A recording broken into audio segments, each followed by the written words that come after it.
What a crowd, what a crowd. Welcome to Nerd Bacon, everybody. Hello, hello, hello. Hello. Man, Sorry, I did not expect to see T-Bunny. That was right? We surprised everybody with a little T-Bunny visit. Are You know what? We're gonna have another little visit today as well. From the illustrious Frog G. Oh, Yeah. Oh, wow. oh, Is he going to show his face? I don't know. But it's got me feeling hoppy. Do we want Yeah. to see his face? Only if you want. It us might to- ruin the allure. You know? I've heard he was a handsome man. That's He is, what Billy. he is Oh. both a very. I have seen his face. He is a very handsome man, Oh, and Hello. he actually has a tremendous singing voice. I'm not even being facetious. It was one wow. of the late shows you stumble into, and This is I've heard that. I've heard he's got a great collection of Star Wars memorabilia. I know he has almost supernatural modding skills. That's pretty much it. He has supernatural modding skills. I've heard that Chuck Norris was actually trained by Frog G. Oh.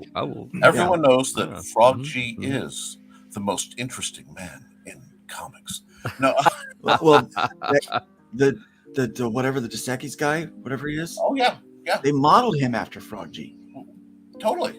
Like they asked Frog G, but he wouldn't do it because, again, you'd have to show his face on. Do you know why Superman wears his underpants outside his costume? No idea. I don't know, to eliminate skid marks. Because Frog G told him to. Frog G told him. Well done.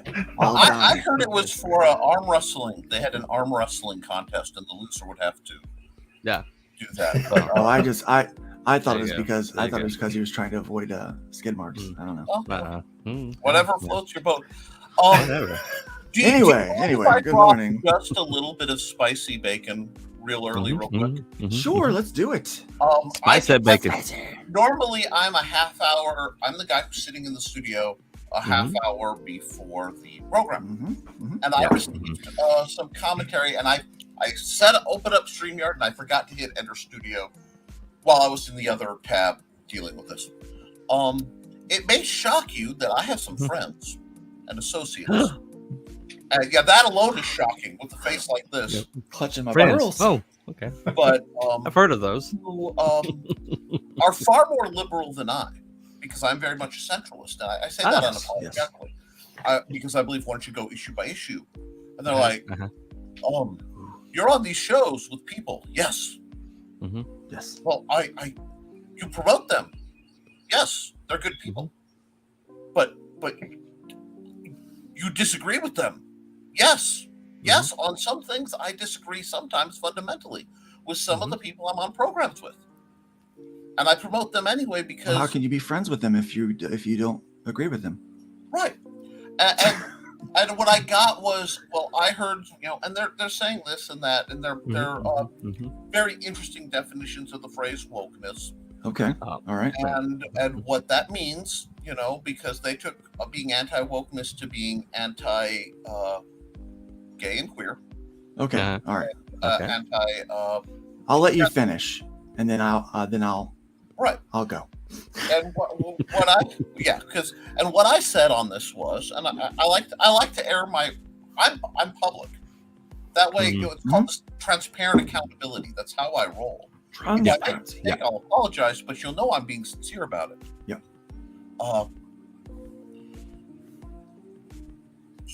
One, I don't mean it that way. I explained that when I was talking about it in the subject, because he was kind of shocked that I was talking about it, I was talking about simply bad writing. We're talking zero-sum, if you want an agenda, a zero-sum representation where the only way to have a character represented is by taking traits from another character.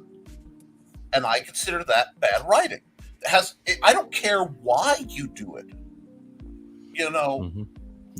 Just if that's the mechanism, the device you use, my speech impediment got a hold of it. I don't respect that. Just like I don't respect gimmicky representation. Yeah. Making somebody something else, and it doesn't matter what, for the shock value or gimmick undermines the concept of representing somebody. It's an It pretty much makes you Ed Gein.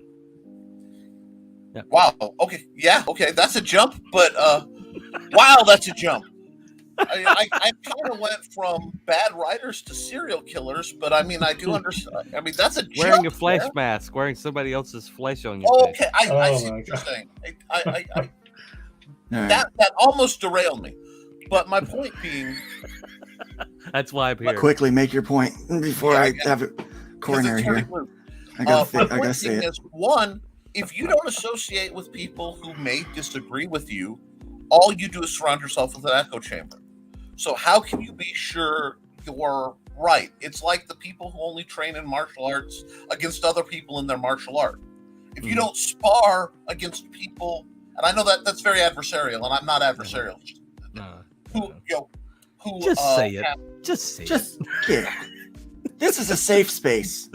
well, it really is in an ironic way. It But, is. Statement. With all of us page, dangerous- Statement. If you don't page, test statement, your page. opinions and facts and discuss, not debate, because it's not about winner, it's about coming to the right conclusion. Exactly. All you have is the same set of ideas circling in your head.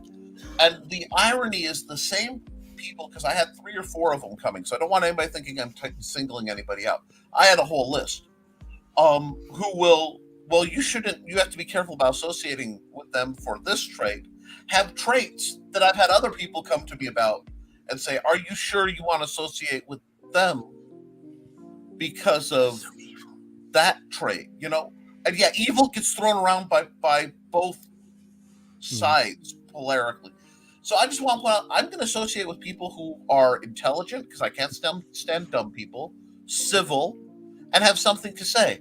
Because even if I disagree with them, I can respect intelligence and civility and some type of character fortitude where, yes, I have some opinions, and with facts they can be moved, but you're not doing this wishy-washy every time somebody comes through. Nick, are you saying that Sorry?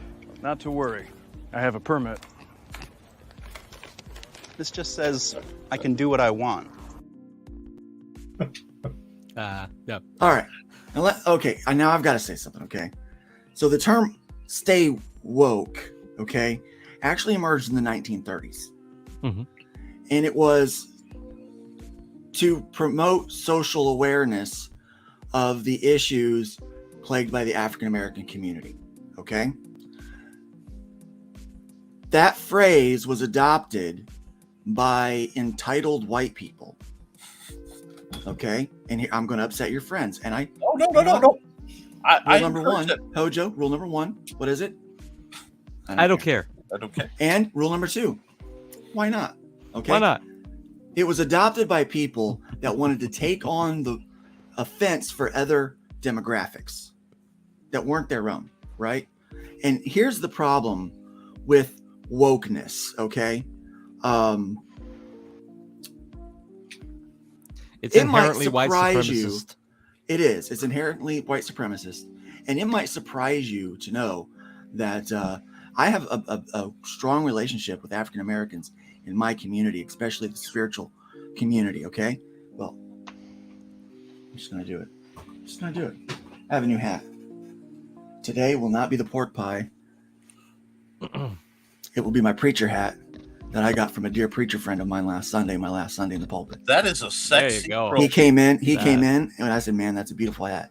That is I a said, snazzy That's hat. awesome. And he said, it's yours. I said, it's yours. Like, that's how generous this guy is. Expensive Literally hat. gave Gave you it the to me. hat off his head. Literally That's gave me that. And he said, if you'd have complimented my pants, I'd have gave you them too. And I said, man, it's a good thing I did not compliment your pants. Or is it? He'd been walking, Judgy, doesn't it? he'd have been walking around church in his skivvies, man. That'd have been what a sight. What a sight. But Well, so well, here's the let- thing. let So me, having said that, here is the problem. This recently came out. This was posted by someone that was not in the Comicsgate community. Mm-mm. There was a lot of people that commented that were in the Comicsgate community, names that I know and recognize. Mhm. But there were a lot of people that I've never seen make comments about this kind of stuff before they were just sick of it. I mean, it's so heavy-handed. This is what we're talking about wokeness, okay? We know there's things going on in the world, right? For this guy to put his arm around Harley Quinn and say, "See, You can shoot Joker in the face, but it's much harder to shoot issues like homophobia or systemic racism. Wait. I'm Have they sorry. Can I remind everyone that's Dr. Harley Quinzel? Yes, I mean, Dr. if you want to Quinzel. talk, Arlene you want to Quinzel. talk mansplaining. You know, like, Mansplain. how can you shift from one side of being, because I am anti racism, I'm anti homophobic. I Yes. believe that the perfect governmental system We all are. meritocracy, We all are. where the people who can do the job the best do the job. That would solve the vast majority of humans' problems if we could just have the people who do the job best doing the job. I think what sums it up though is this cartoon where these bunch of Nazis are sitting around and they're on a pile of bodies, and one of them looks at the other and says, "Wait, are we the bad guys?" I just want to add Yes, to I that. think A very wise person once told me, you know what? Man, woman, binary, white, black, Asian. At the end of the day, it's night. And that just stuck with me. So, Right? And it reminds me of another wise man that said, you know what, don't be mean. Don't be mean. Because wherever you go, remember that's where you are. Yeah. indeed. You might remember that's a quote from Bonsai. Huh? Yeah, what was his first name? Buckaroo? Buckaroo, there you go. Man, Buckaroo Banzai. COVID brand, yeah. Buckaroo Bonsai. Yeah, Buckaroo Bonsai. I'm sorry. I just completely geeked myself. Sorry. I don't like the way that all the entertainment business, whether it's soccer, what did you call it, baseball, comics, everything's been politicized and everybody's got an opinion. They've all got an agenda. Yes. Because I don't watch the soaps anymore, but I did for a bit of bubblegum time. Now they're dealing with racism, homophobia, stroke, divorce. It's just all. I'm not saying that those things aren't important and should be avoided, but I think they can avoid them for half an hour while I watch a soap. Right, yeah. There's such a thing as escapism. There's a presupposition at the heart of it. Yeah. There's a presupposition at the heart of it. Used to, there was a presupposition that if we put these social issues out there and in a way that just shows them to people, then because of their natural inherent humanity, they'll say, okay, I need to change my opinion on this. Whoa, hold on. People don't- Are you talking about presupposition Archie they're using. Bunker and George Jefferson? There you go. Okay. But now the presupposition is, okay, I need to tell you what's right and wrong because you don't know what's You're right too and wrong. stupid to figure it out. See, Well, You stupid little person, you. I will go farther into that and say I believe, at least in America, the education system has been geared, and both the media system and the education system is geared towards compliance and obedience, to the point that critical thought is being lost, creativity is being lost. Yeah. Well, It's like the goal is to make people smart enough to do the job. Yeah. But If dumb you look enough at- to not if question. you take the term education, people say, oh, that group of people or that person needs educating because it's wrong to call somebody something and all that kind of thing, which it is, but it's not educating. Educating is saying you're wrong, you should listen to me because I'm right. Yeah, that's what they mean by educate. Yeah. So in other words, if you educate look. somebody not to do something, you are changing them to suit your agenda because you think you're right. The thing is, we should not hate each other, right? And the other thing I'm is, going to be really honest. Yeah. I have been now in this Comicsgate community for a couple of years, at least. And I've worked with them. I was Comicsgate adjacent way before that. In fact, it was the murmurs and the talks, and people was like, oh well, he's too close to those people, because I wouldn't make a stand on saying they were bad people, because they weren't. That I eventually was like, look, I'm this, I'm okay, I'm gonna take your label, this is what I am, and maybe through this you'll see that these people are not bad people. But that's has not been what's happened. They've tried to label me as something that they knew I wasn't, you know, a bigot, a racist, a homophobe, or whatever, you know. It's like, well, Luke, I had somebody ask me like the day after, Luke, I didn't know that you were a bigot. I didn't know you were racist at all. And I'm like, I'm not. Like, what made you think that? Because, well, you know, you said you were in line with these Comicsgate people. And I'm like, oh, are they racist? He said, yeah, they're bigots and they're hateful. They're a hate group. And I go, oh, really?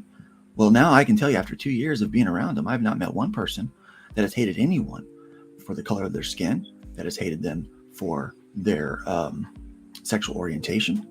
I can tell you that they do hate people. They hate SJWs. They hate them with a passion. They hate the hard left. They hate that hard wokeness. They hate that with a passion. But they don't hate any single group or any gender or anything like that. In fact, it is one of the most diverse groups that I've ever been a part of in comic books. It is what I see is more women, more trans, more people of color, more minorities that get a voice to create the characters they want to and get the support and the money behind them to do it than I see out in this other side of comics, if you will. And no one's yelling at a black person for making money, calling them an Uncle Tom because they have the wrong politics, and they shouldn't have made that kind of money. Nobody's in their opinion doing that. In their opinion. No, we rally behind somebody who's not part of the community, that, you know, makes a good book, that sells it to, you know, that pitches it, and many of us think, hey, I like that book, let's buy it. And when I say us, I mean humankind, people, comic book fans look at it and say, hey, that looks good to me, I think I want to buy it. And so they make $3 million, you know, on a comic book. And we celebrate that. Look, here in America, capitalism wins. Mm-hmm. You find an audience, you make a product, you sell that product, you make a bunch of money. Capitalism wins. Yay, capitalism. You know, we celebrate that. It's not about politics. It's about it's about making a product that people want to look at. And so I'm sick of all of that stuff. And it's absolutely, I think it's time the conversation ends. I think about that. You know, here's the thing. If you don't want to come on Nerd Bacon or on Nerdcap or any of the other Nerdcasts that we're doing out here, because, well, you know, they're, you know, Luke's that liberal, he's that libertarian over there, and he's you know, right, you know, he's got the right wing friends, and he's got these comics and all that. I don't want to come on his show and talk to his audience and sell my book to those people. I don't want their money. Well, guess what? They don't want to give you their money. But if you're out there and you're like, you know what, money is green, and I think my product will sell to anybody, you come on this show. If it's what was the biggest show Nerd Bacon's ever had? The one that everybody points to is like being the best show Nerd Bacon's had to date. The one where Pedro Ang got funded. We funded. We bacon wrapped Pedro Ang's. And where does Pedro live? Oh, South America. And what? He lives in our chat and our hearts, just like Frog G. Exactly, he lives in our chat and our hearts. No, I got love. I got. There love you go, Nick. You got it. You know what? All right, so let's go to the chat. Speaking of chat and love, let's go to the chat. The chat that we love, the Bacon Nation, the crispiest chat in all of CG. I'm sorry, not CG, in all of comics, because we're all inclusive here. We include everybody, right? Yeah. And because so Bunny says the fluffiest chat. I'm like, it's the crispiest chat. So the crispiest chat. There you go. Yeah. So I have to come up with something, right? Yeah. So let's go. Let's see who's here today. We got Joe Bachman, the Joe Bachman. He's a channel member. Good morning, Bacon Nation. Good morning.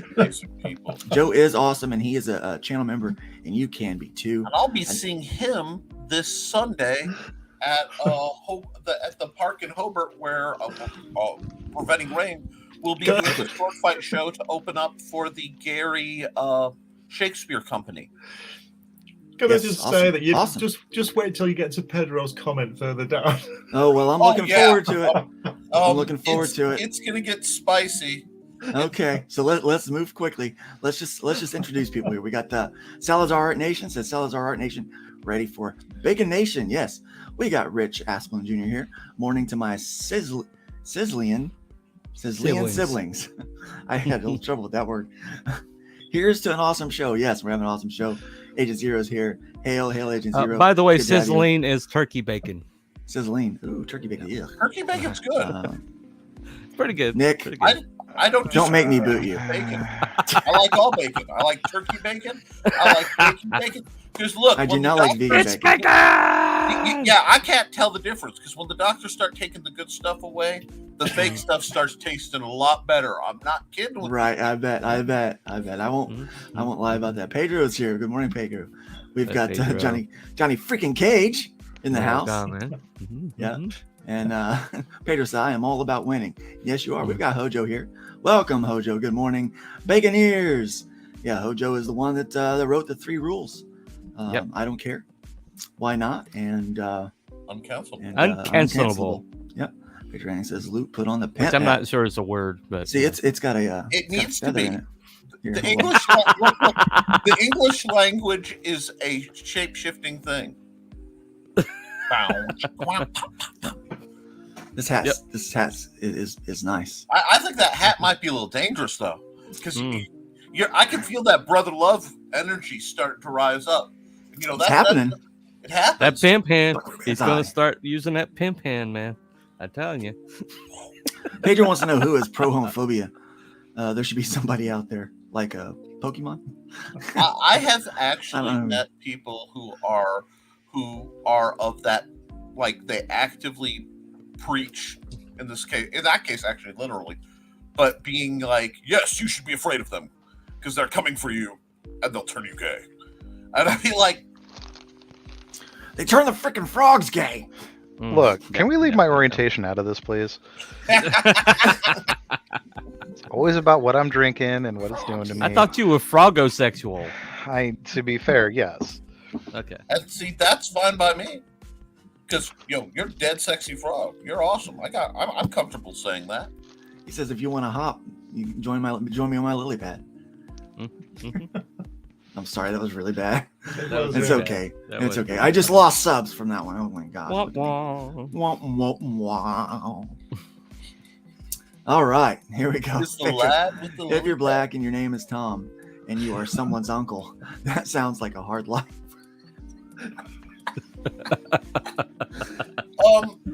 Before anyone asks us, please look at the Pedro's killing me. the image there. We did not say that. Mm-mm, no. That was Pedro. Pedro. That's Pedro. That tan is all natural, people. Okay. Mhm, So mhm. you Blame the can't brown yell- person. Yeah. He is a POC. We are identified. So you go. Yes. Person of cool. Eric Hawkins is in the house. Person I of want cool. everybody's money. Left, right, down, up, down. I don't care. I want that cash. Me too. The only color I Hawkins! care about. The only color I Eric, care Eric about is green. Hawkins, I love seeing you, brother. No, I Yes, just thought welcome, you were Eric. going to drop a Konami code up for a second there. Hey, wait, up, down. Wait. Anyway, But yeah. okay. So, dude, I'm telling you, I tell you, the only color I care about is green. Yep, You know, yep. at the end of the day, I mean, that's what you got to worry about. When it comes to people, I care about their soul. You know, I care about, I care about where they're going. Obviously, that's the preacher in me. I may not be a preacher anymore, but that part of me's never gonna leave. I'm Look, still just Luke, I'm a comment. It's not exactly a comic guy. preacher thing. It's kind of more of a Christian thing. Right. You keep saying I'm not a preacher anymore. I'm going to have to say that is a fallacy, sir. Yes, it is. I It is. don't- All right. You can't pull the preacher out of the boy. You okay? change Pull the boy out. pulpits. Dude, Phrasing, did you phrasing. hear what you just said? I thought, walked right into that. I thought like, Nick. just I thought Nick was going to say he wasn't a preacher in the first place, but No. He said you can't pull the That was boy, a you joke. can't pull the preacher out of the boy. Dude, dude. I walked right into that. Like, y'all, see, this is how you know I'm sincere. We try not to talk about those Nobody guys. Could fumble a line that hard. Dude, Who's yes. capable of any My level of gosh, Nick, manipulation. come on. That Yeah. that was like I'm almost proud of so. You ever break something so bad you have to stop and go, I'm kind of Wow. proud of that. That was kind It's of it's Can I pretty do breathtaking. It really it's is. Yeah, like wow. wow. Yeah, pretty impressive. We got the Ice Queen here today. Ice Hi, Queen, Ice hey Queen. guys. Hello, Hey, Ice Queen, it's great to have you here today. Mhm, Thanks for mhm. stopping by. I Yeah. hope you Yep, yep. kick back, enjoy yourself. We're gonna have some fun today. The pulpit. We're already having some fun, right? All right. I'm So crying over here. The chat just caught. the chat, I got to get caught up here. Oh God. I won't stand for this frogism. No. No. Uh, Mm-mm. Hashtag So- Frog Lives Matter. Unfortunately, Rich says that prior to some of my family coming out, my in-laws were very pro-homophobic. And I think there are some people out there. I think it's because it's difficult for people. I think I see a lot of progressive Christians that have friends that they love. I'm included in this, but I'm not progressive in any sense. But I want happiness for those people that I love and care for, and I believe ultimate happiness comes through relationship with Jesus Christ.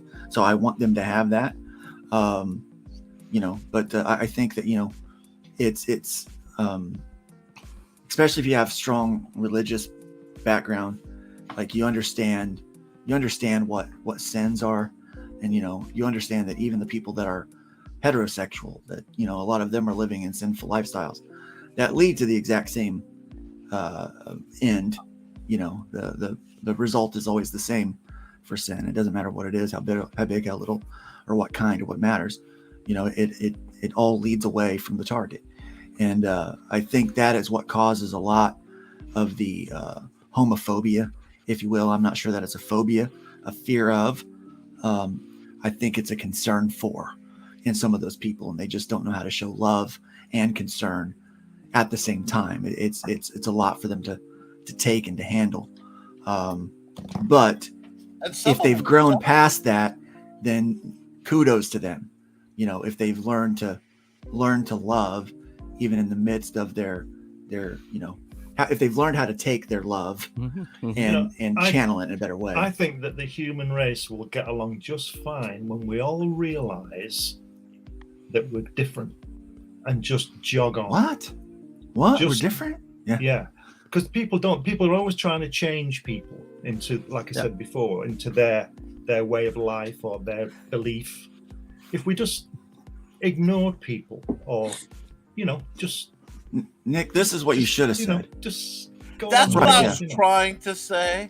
Yeah, this is what you should have said. Rich actually, without being what was it that Pedro said that you guys got you laughing? The, God. Pimp I Hand. was watching him. the Tom Pimp thing Hand, with yeah. Uncle. Oh man, Oh, the that Tom about thing killed with me. Uncle, yeah. You about killed me with that one, Pedro. Oh, I mean, Hey, bad. let me bad. clarify. Uncle Tom was actually the hero of the book. What did you do? What they're talking Yes, he about is was. the Sambo. They're talking about Sambo. Yeah, Uncle Tom was the hero of the book. Uncle Tom. But you the call reason why somebody they Uncle say Tom that- is not an but the- insult. But the reason why they say that is because Uncle Tom was an accepted accepted figure for white people. And I see this stuff, and I see these black-owned companies, comic companies, and black creators arguing amongst themselves all the time, and turning on themselves, and over semantics and things like that. I saw the other day where there was like, oh well, Ripa doesn't count as being a black creator, black-owned company because he uses white talent. Yeah. Whoa, hold on a second. Like, you should be really happy about that. That he's got. I'm like, for me, He's the I'm like, massa. way to go, okay. dude. But that's what I'm saying. You're going here. Can you just ratchet it down? Click. Come on. No, but like here's a guy who's created a business, is making so much money, he's employed other people. Yeah. Right? Like,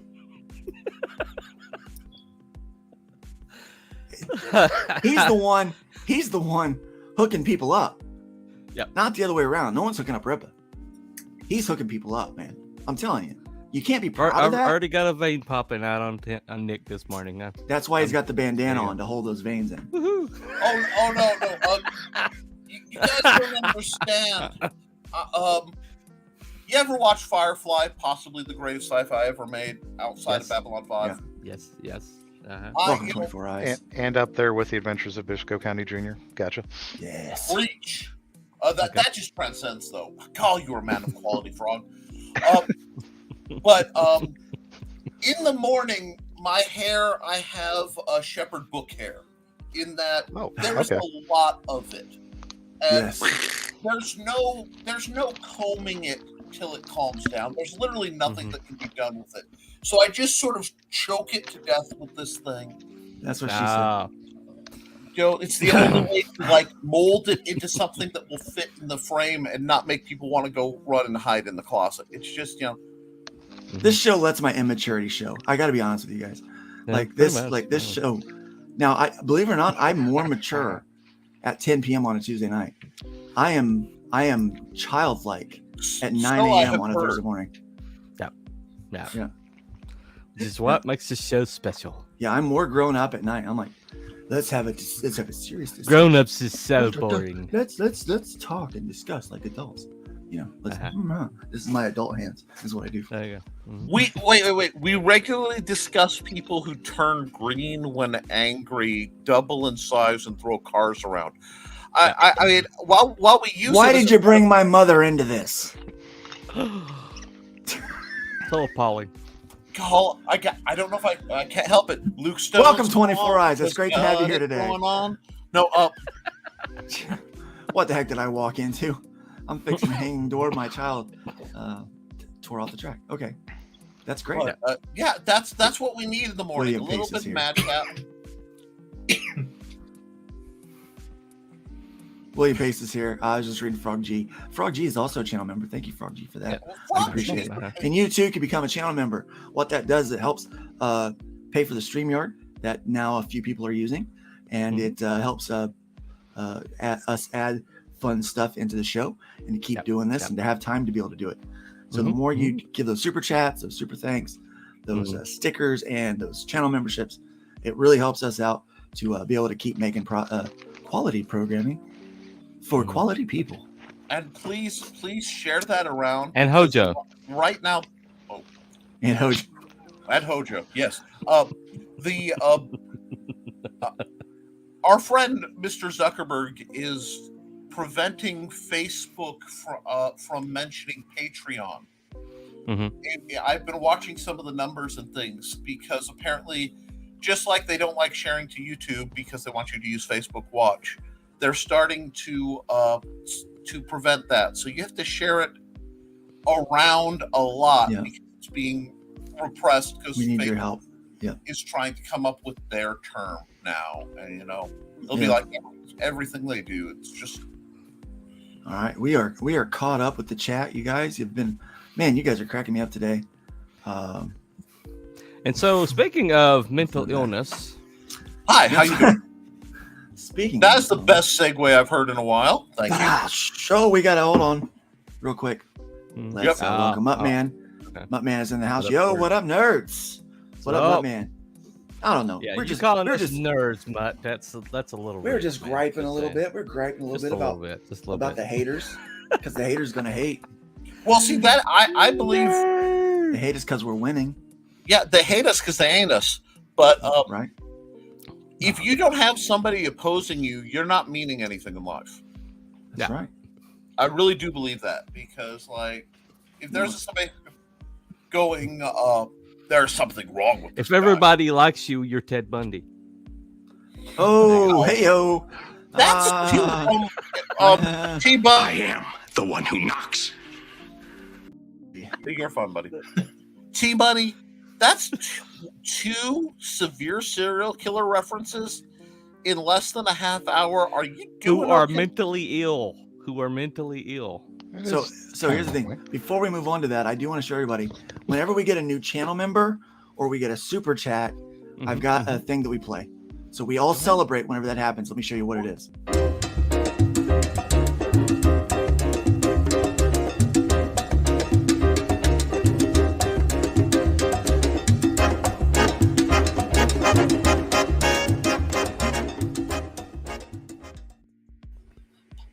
Oh, Just sorry. dancing along.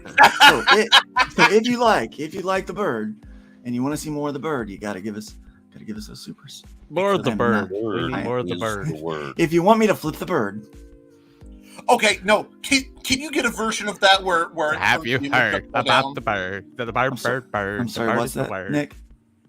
Can you manipulate an Actual alternate song? version where you play that and it comes upside down on the screen, so that when it's necessary, you can flip someone the bird? Yeah, maybe, but yeah, we'll call it flipping the bird. So whenever we get a super or a channel member, we'll flip them the bird. Okay. Yeah. And we got to welcome Rion here today. Rion is in the house. Mhm. Welcome, Rion. Rion is another one of our channel members. Again, thank you for joining. We do appreciate Mhm. you being here today. Mhm. We're having a great time so far. But yeah, we're talking about mental illness in comic book characters. Ta-da! What about mental illness in comic book creators? We finally. Hi, my name is Nick. We're not I'm including not. the creators. We're not including the creators. We're only talking about the characters. Okay. That's a whole nother show, my friend. That's Yeah. a whole nother We cannot show. dedicate an entire episode to Mark Brooks. I'm sorry. makes me sad, yo. Ah. Oh, did I say that? Oh, sorry. I thought it. I didn't realize I said it. But anyway. Yay! Think about what you've accomplished. Emotional damage. Yep, that's appropriate. Yeah, There you go. absolutely. There you go. Right, listen, Okay. guys, I'm going to drop out now before you get started. All right. All Nick, not Nick.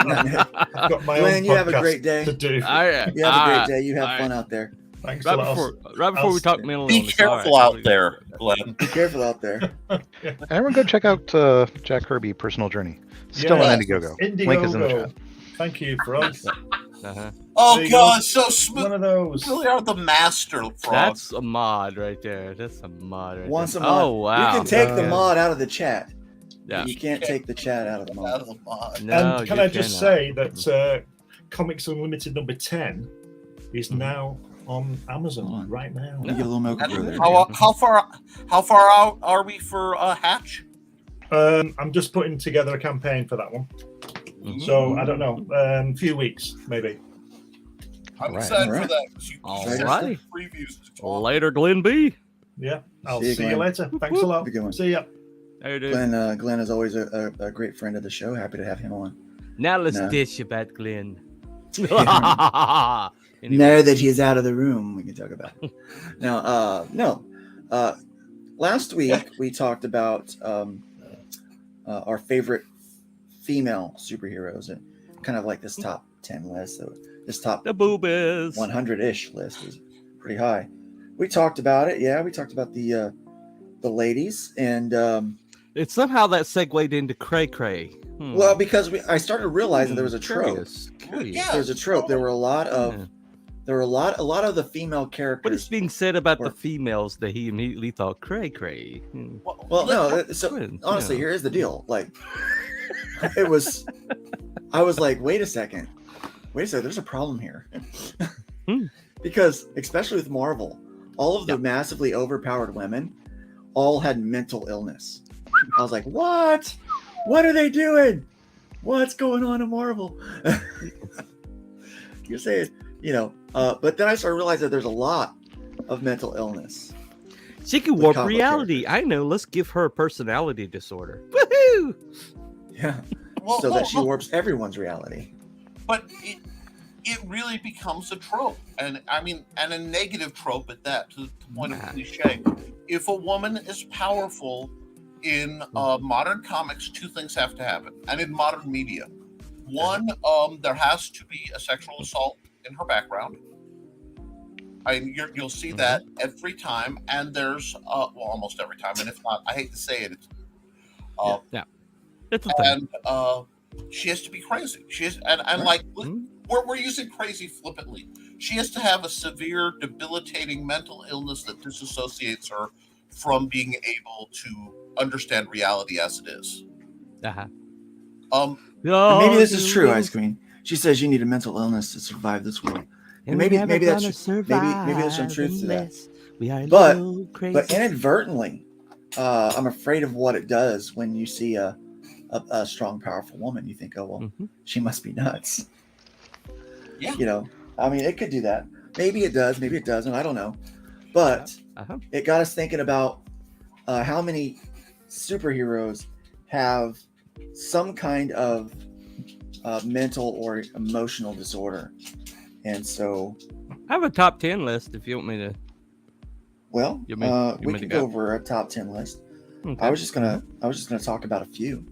Oh, okay. We should have enough time to do both. Let's should, talk yeah. about some of ours. And Well, then, I like so here, Iron Man is a classic narcissist. Yeah. Mhm. He also has alcoholism. yeah, see Yeah. now comic book Iron Man has PTSD. He has alcoholism. They get into the reaction of the Vietnam War in some cases. Mm-hmm. There's a lot of real interesting depth beyond just Lot of daddy issues. Yeah, on top of his narcissistic personality disorder. yes. Yeah. So here's a prominent character that's got obviously some severe issues. Hmm. How about we do a scale? A list, 1 to 10. How crazy are they? Sure, let's do that. So, Let's go from 1 to 10. Tony Stark, I give him a solid 4.5. 4.5. That's So, pretty good. 4.5. Frog, yeah. what would you give Stark? I'm gonna go with just 0 to 10 or 1 to 10. I'd say 5. I Five? think. Okay. Yeah, 5. See, I don't think that is that crazy. He's having too met a lot of functional. people. I mean, He's too functional. I'd be giving him like a 3. Yeah, I'm with Luke because I'm going by functionality Okay. and of success. So it really, his baseline behavior I put as a 3 because unfortunately, part of the reason he's such a narcissist is he has empirical evidence to feel better than most people. I mean, I hate to put it that way. He really is that awesome. I mean, I hate to say it, but like, if Usain Bolt went, I'm pretty darn fast, and was cocky about it. Yeah. Well, It's like a gap? It's like in Dave reality? Chappelle when he's like, "Look, I'm the best Probably comic." the best, comic. And it's like, on the well, planet, okay, I'll give you You're that. All your definitely- specials are bangers. Yeah. You're super funny. You're universally loved by all people, even the ones that hate you. They love to hate you.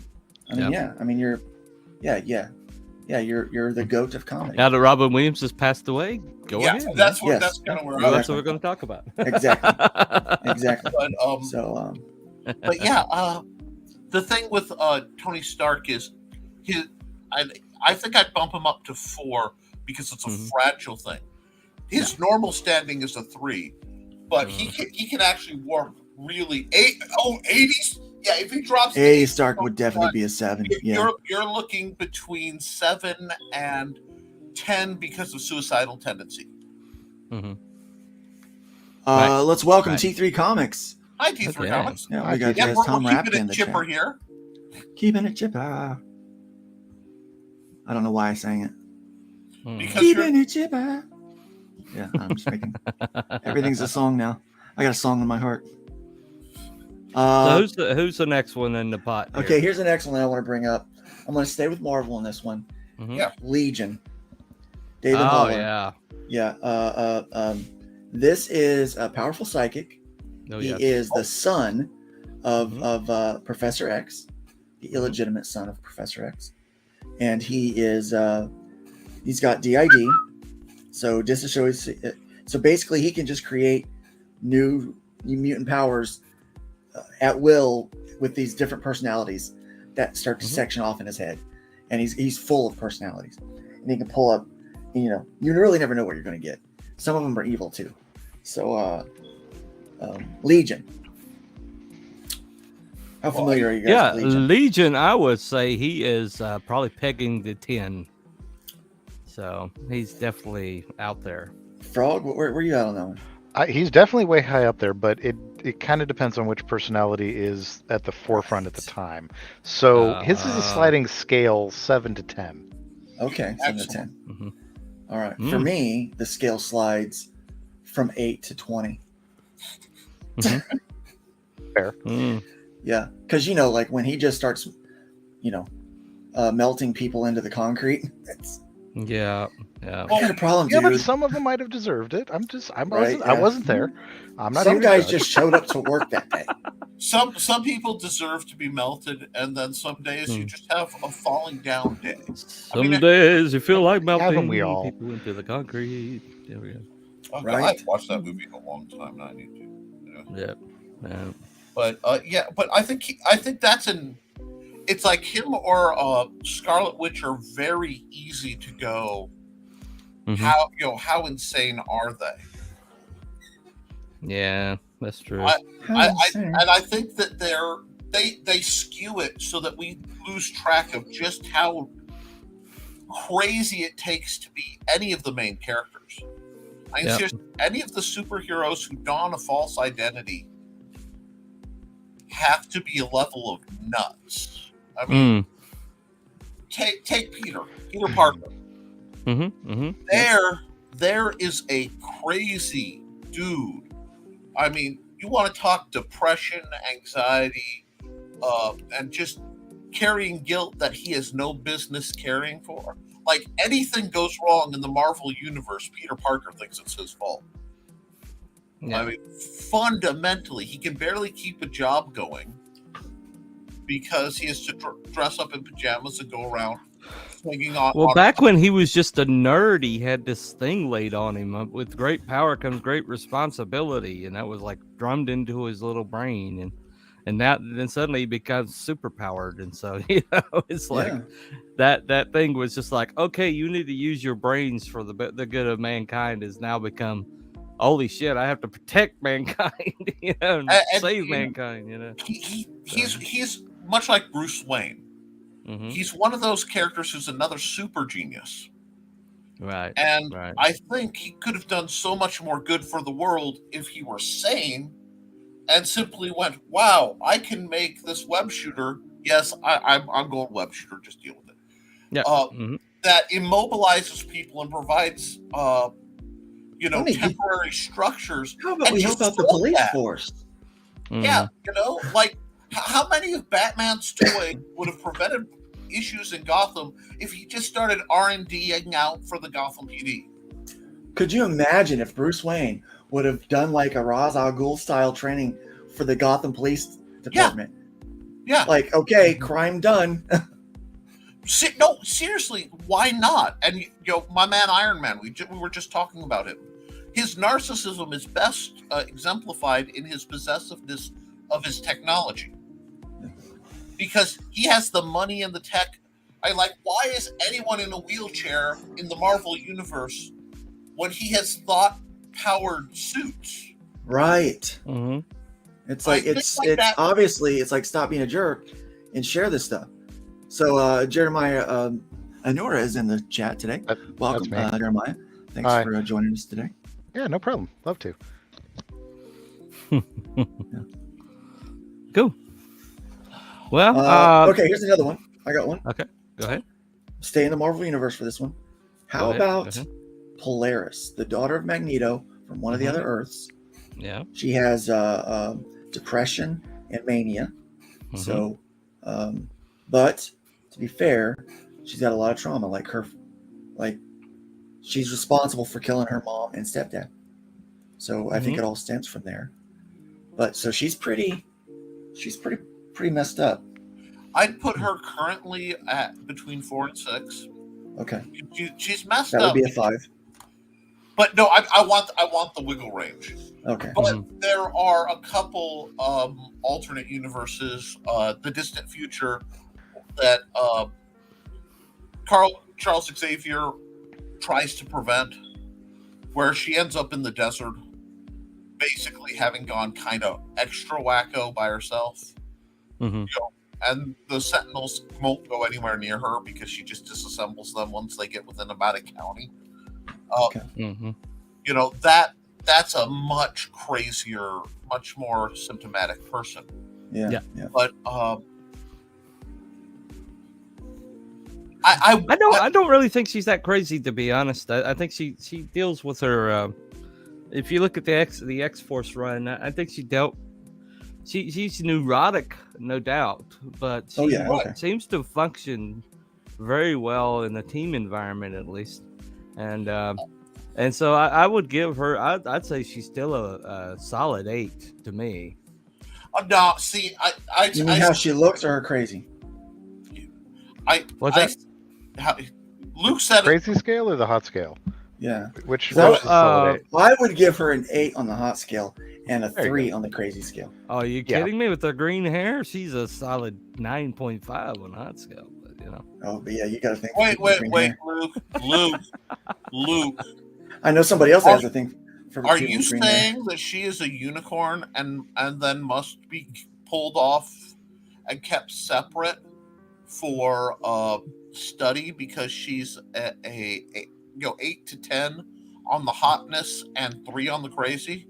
Yeah, she's not that Like crazy. at all. that's under protection by the crazy hot matron. Okay, I mean, okay, come maybe on. 8 is too Come on. high. I'll give She her a has- 6.5. How about 6.5? come on. I mean, Does come that on. work? All she has is some mood swings. I mean, come on. That's Just- not that big yeah. a deal. Yeah, I've dated worse. Yeah. I mean, And I'm she's putting sad. that- Yeah, I'm She's- putting that in a she's- solid 3. I mean, she could screw I up the whole magnetic polarity of the Earth, but No, you know, but you can't give the power. That's the trick with Scarlet Witch. Everybody, she's insane because she doesn't grasp on reality. Yeah. She's not insane because of what she can do with her insanity. Yeah. That's like Hulk. I mean, you want to talk dissociative disorder? Yeah. You know, well, there's let's focus in on since Scarlet Witch is the sister of Polaris, half sister. Sure, yeah. Yeah, let's don't go by her. Now that young lady is definitely about a 10 on the crazy scale. Yeah, and she's a 10 on the hot catastrophically. scale. But Yeah. they cancel each other out. It's like an Amber Heard situation. Oh, definitely. oh no, Yeah, without I'm the sorry. defecation on the bad Nope. clothing, but you know. nope. Amber Heard's No. like an 8 on the hot scale and like a 15 on the crazy scale. Which drops points on the hot scale because Yeah, that's see, too does. crazy to They- touch. they Because you have to made- slide that crazy back down to 10. and So she, you have to drop the hot by 5. So that Yeah, only puts yeah. her on like a 3. There you go. Well, plus the fact she's evil, which kind of like Yeah, skews see, it a that- little bit too. So, that's one of Tucker's first laws. You know, I have to Mhm. apologize to everyone for my dog in the trash truck. Okay. okay. Trash All right. truck come late today. You might be Yeah. able to hear it out in the background right now. And my dog is wanting to let the trash man know. She's Well, unpleased with his. your dog with is his going to lax bark at the behavior. trash man. Ah, Your gotcha. dog Not has stop barking. because that is product placement, my friend. Yeah. Every time you hear a trash truck, you should be thinking of trash man. Speaking Every of time trash a dog man, barks, Right you now, advertise it is trash day, but you know what else could be trash day for you too?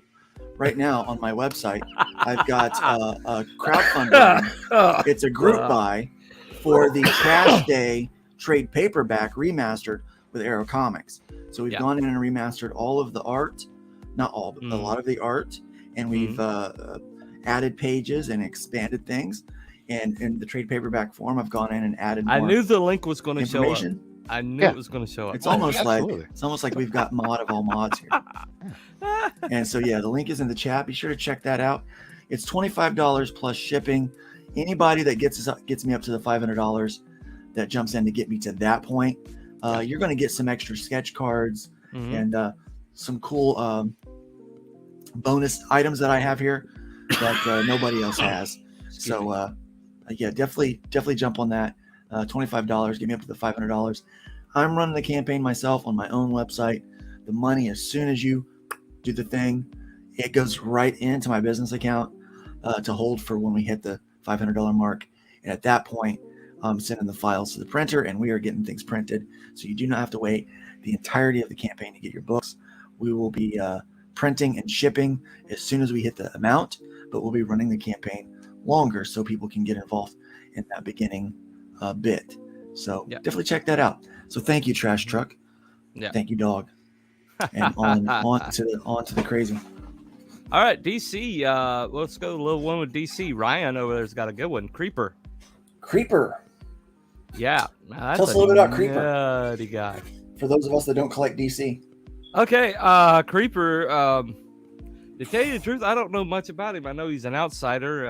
I got a comic over there with him in it, but he's batshit nuts. Yeah. I'm not even sure what his powers are. Something to do with nano. Somebody technology or something. Somebody Google Creeper. That doesn't sound very good. I'm not sure why anyone would Google up Creeper, otherwise known as Jack Ryder, Gosh.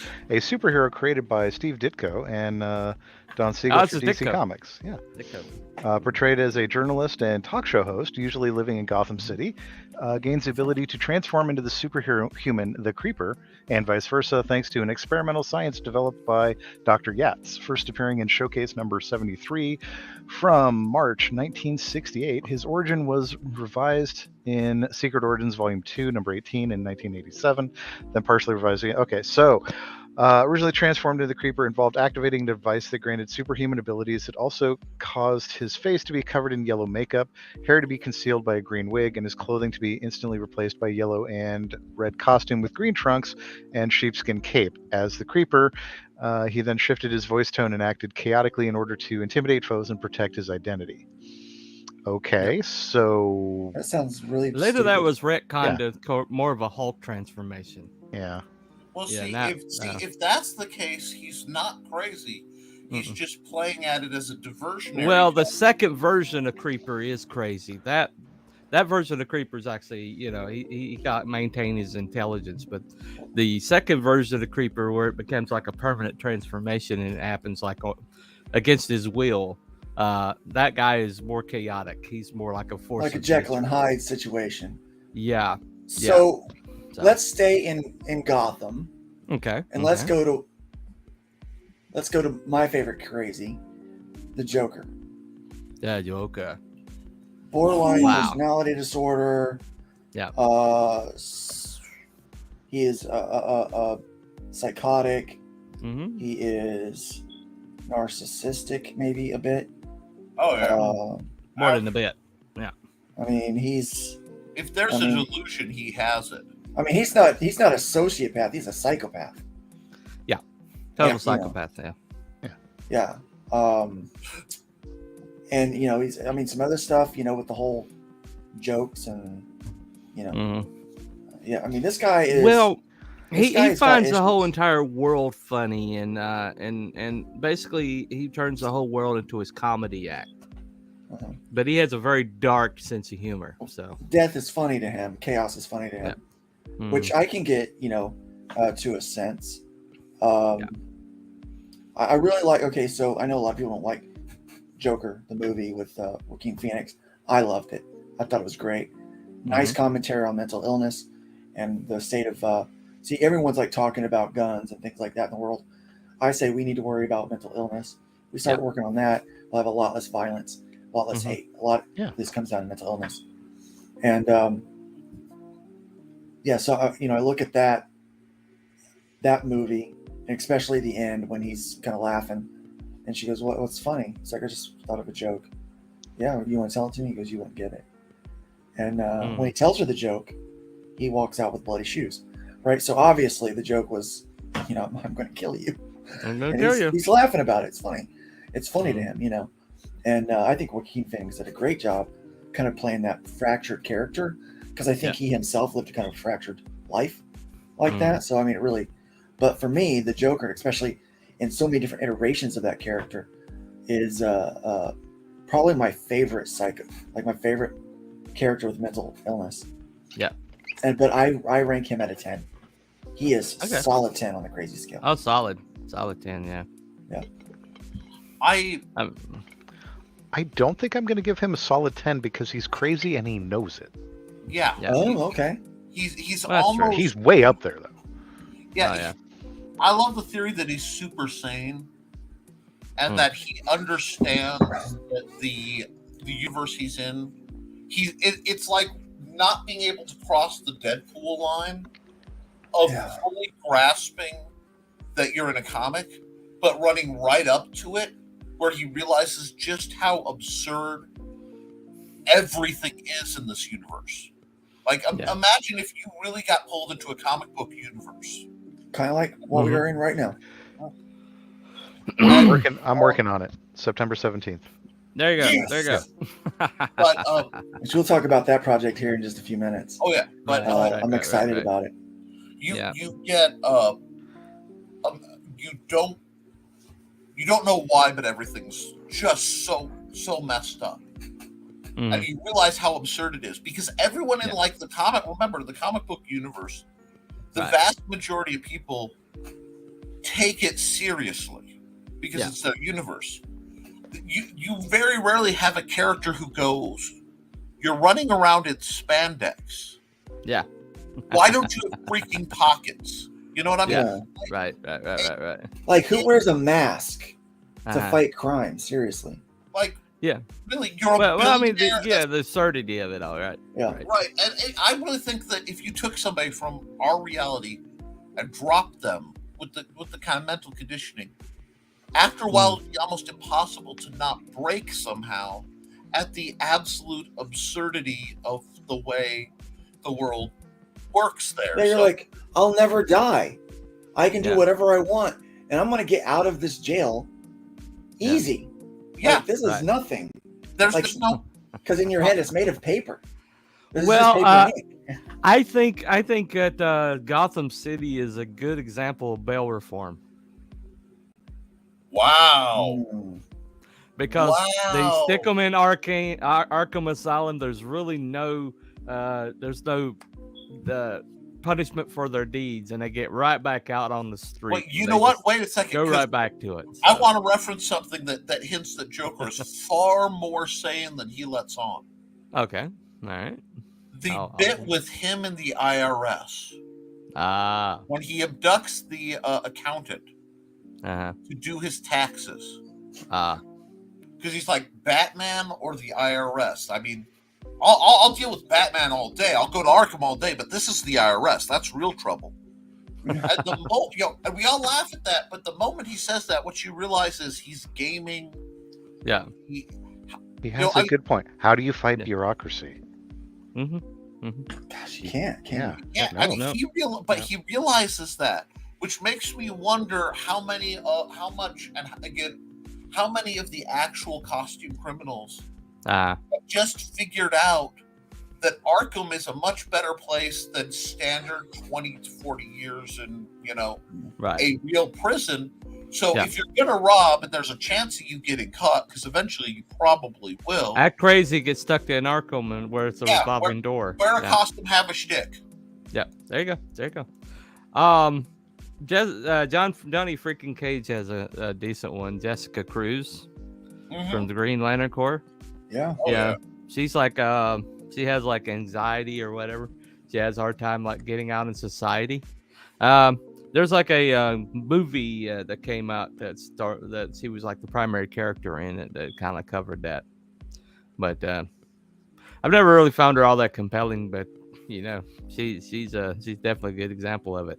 Yeah. But she has like social anxiety. She doesn't want to go out of her house, but she's a Green Lantern now. So how she got the Green Lantern ring, I really Doesn't make any sense. doesn't make a lot of sense. No, but Makes about as much sense as that scene in the Thor with Jane Foster, and Right. the guy's fighting Thor. I'm supposed to call you Thor, or whatever, like says like some thing that everybody says, and like the other lady's like, we're not fighting you. It's like, well, I'm gonna punch you. That's okay. She gave up for feminism. She surrendered for feminism. What a stupid way to end a fight, right? Oh It's like that. It's like, it's like how does she have the Green Lantern ring? Right. How is it that she is part of that? I mean, she can't leave her front door. Well, I think Ethan Van Sciver's like helped make her, so I guess you'd have to ask him. Maybe I will. I was like, dude, what's the deal? Yeah, right. And then Ryan says Storm. Remember, she has that claustrophobia. Yeah. Well, see, and then there you go. They had to add that because Storm's an Omega level threat by the people who actually follow that. Storm could, at any point she chose, end bleeping world. Yeah. And, right. I have a question for you on this line, and Marvel's version is there, but it's not as good as Amanda Waller. Mm-hmm. Now, I want to talk mental illness versus necessity. So I suppose, in many ways, Sam Jackson, Nick Fury, and Amanda Waller run parallel in this. But you think about what she did to set up the Suicide Squad. Is that whole thing insane, or is it a necessary excessive response? Well, I think it's. I want to hear I want to hear everybody else's opinion on that one. Well, I think it's basically when you look at her personality, she's essentially believes she's utilizing a resource that she sees these super villains as basically a untapped resource to be used for the good or for whatever she deems as good. Yeah, she sees a tool or a weapon, not a person. I don't really think there's any affection there. I don't think there's even any thought there that she gives to their safety or well-being. It's no. But does that make her a sociopath? It makes her total sociopath. She is sociopath. She's like textbook sociopath. Yeah. But she's like one of those ends justify the means kind of people. Well, yeah, I mean, you to look an at extraordinary extent. Any general has pretty much any general, yeah, pretty much. Yeah. And that's where I'm wondering the line for folks, because I love to look at superhero universes from the perspective of, okay, imagine Marvel Multiverse, and you're a normal person in New York. Yeah. Like, Leon likes Amanda Waller, militant about everything. Yeah. I bet she was a joy at Christmas. As much as I dislike, because she's probably somebody's grandmother. She probably goes home and cuddles kids and loves on them, and then she sends people to their death without and doesn't even think about it. Like, here's the thing: when one of them goes off the rails, she has no problem pushing the button to blow up their head. No problem at all. No, none. But then again, here comes the question, because I kind of set you guys up with this one, and I'm enjoying seeing how it goes. We were just talking about the problem with Arkham Asylum.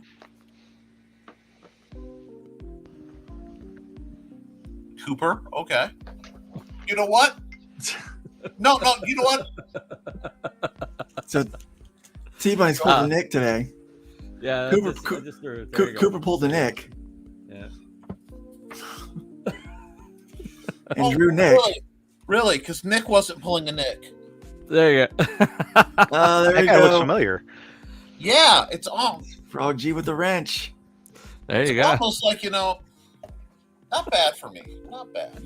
No. Tom says, I have agoraphobia and complex PTSD. I think it's massively brave and heroic, even if not noticed by others, to defeat that and leave, not only leave, but to save the world or try. I agree. Yeah, okay. When it's handled with respect, it's just like any issue. When it's handled with respect, it makes great writing. When it's added as a gimmick or a shortcut to not have to use good writing. Yeah. Oops, and, we've and, made somebody. And maybe that's why they gave the ring to her. Mm-hmm. Yeah. Maybe. And that's a real problem. You got to figure if that's part of the story, that that there's bravery in her, that there's a hero in her that is being held back by this mental disorder. That could be part of the journey for her. Which, if that's written into it, then that's a heck of a story. And coming out of Green Ring's all about willpower, so it takes coming out of the pandemic. A lot of people, wow, okay, there's a fun nut job. But Typhoid Mary was pretty coming bad. out of the pandemic, agoraphobia. I can't remember the proper name for fear of crowds. And if that is agoraphobia, yeah. Agoraphobia is. No, that's big spaces. I'm sorry, my fault. I don't have a phobia. I just don't like to be around people that much. Sociophobia, I think. It's like But I like that because I actually have, because I was in the middle of a couple riots at points in my life. I have what? Anoclophobia. Anoclophobia. Thank you. I have a massive discomfort / phobia of being around any large group of people because I've seen them turn into a mob. So you won't find me in crowded places very easy. And there's the whole, is it a phobia or is it I I've had this experience, I now know that this can happen. Even though it's a radical different mindset from a lot of people, I was taught very early because my dad has what would be considered complex PTSD from Vietnam. So hypervigilance was taught to me as a normal life skill from a very early age. So I know I don't walk into a building without knowing where all the exits are, scanning the quadrants to see is anybody kind of hinky. It's always on as soon as I leave my door.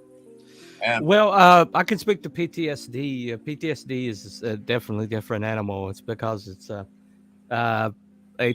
traumatic event basically imprints a pattern on your brain that gets triggered, and it's involuntary. See, that's the difference between PTSD, which is single event based, and they finally started splitting this. And that's you have a massive car wreck, you're mugged. It's something that out of the normal breaks a chunk of your reality, and then you have trouble processing the things around it. Complex PTSD is when you're in that mode, but for vast periods of time. So again, soldiers who've spent a lot of time in combat, people who've survived long stints of extreme poverty, things like that. But that might be what I think that's what Jessica Cruz has, like a crippling PTSD. I think it's her diagnosis. Typhoid Mary. Let's talk a little bit about Typhoid Mary.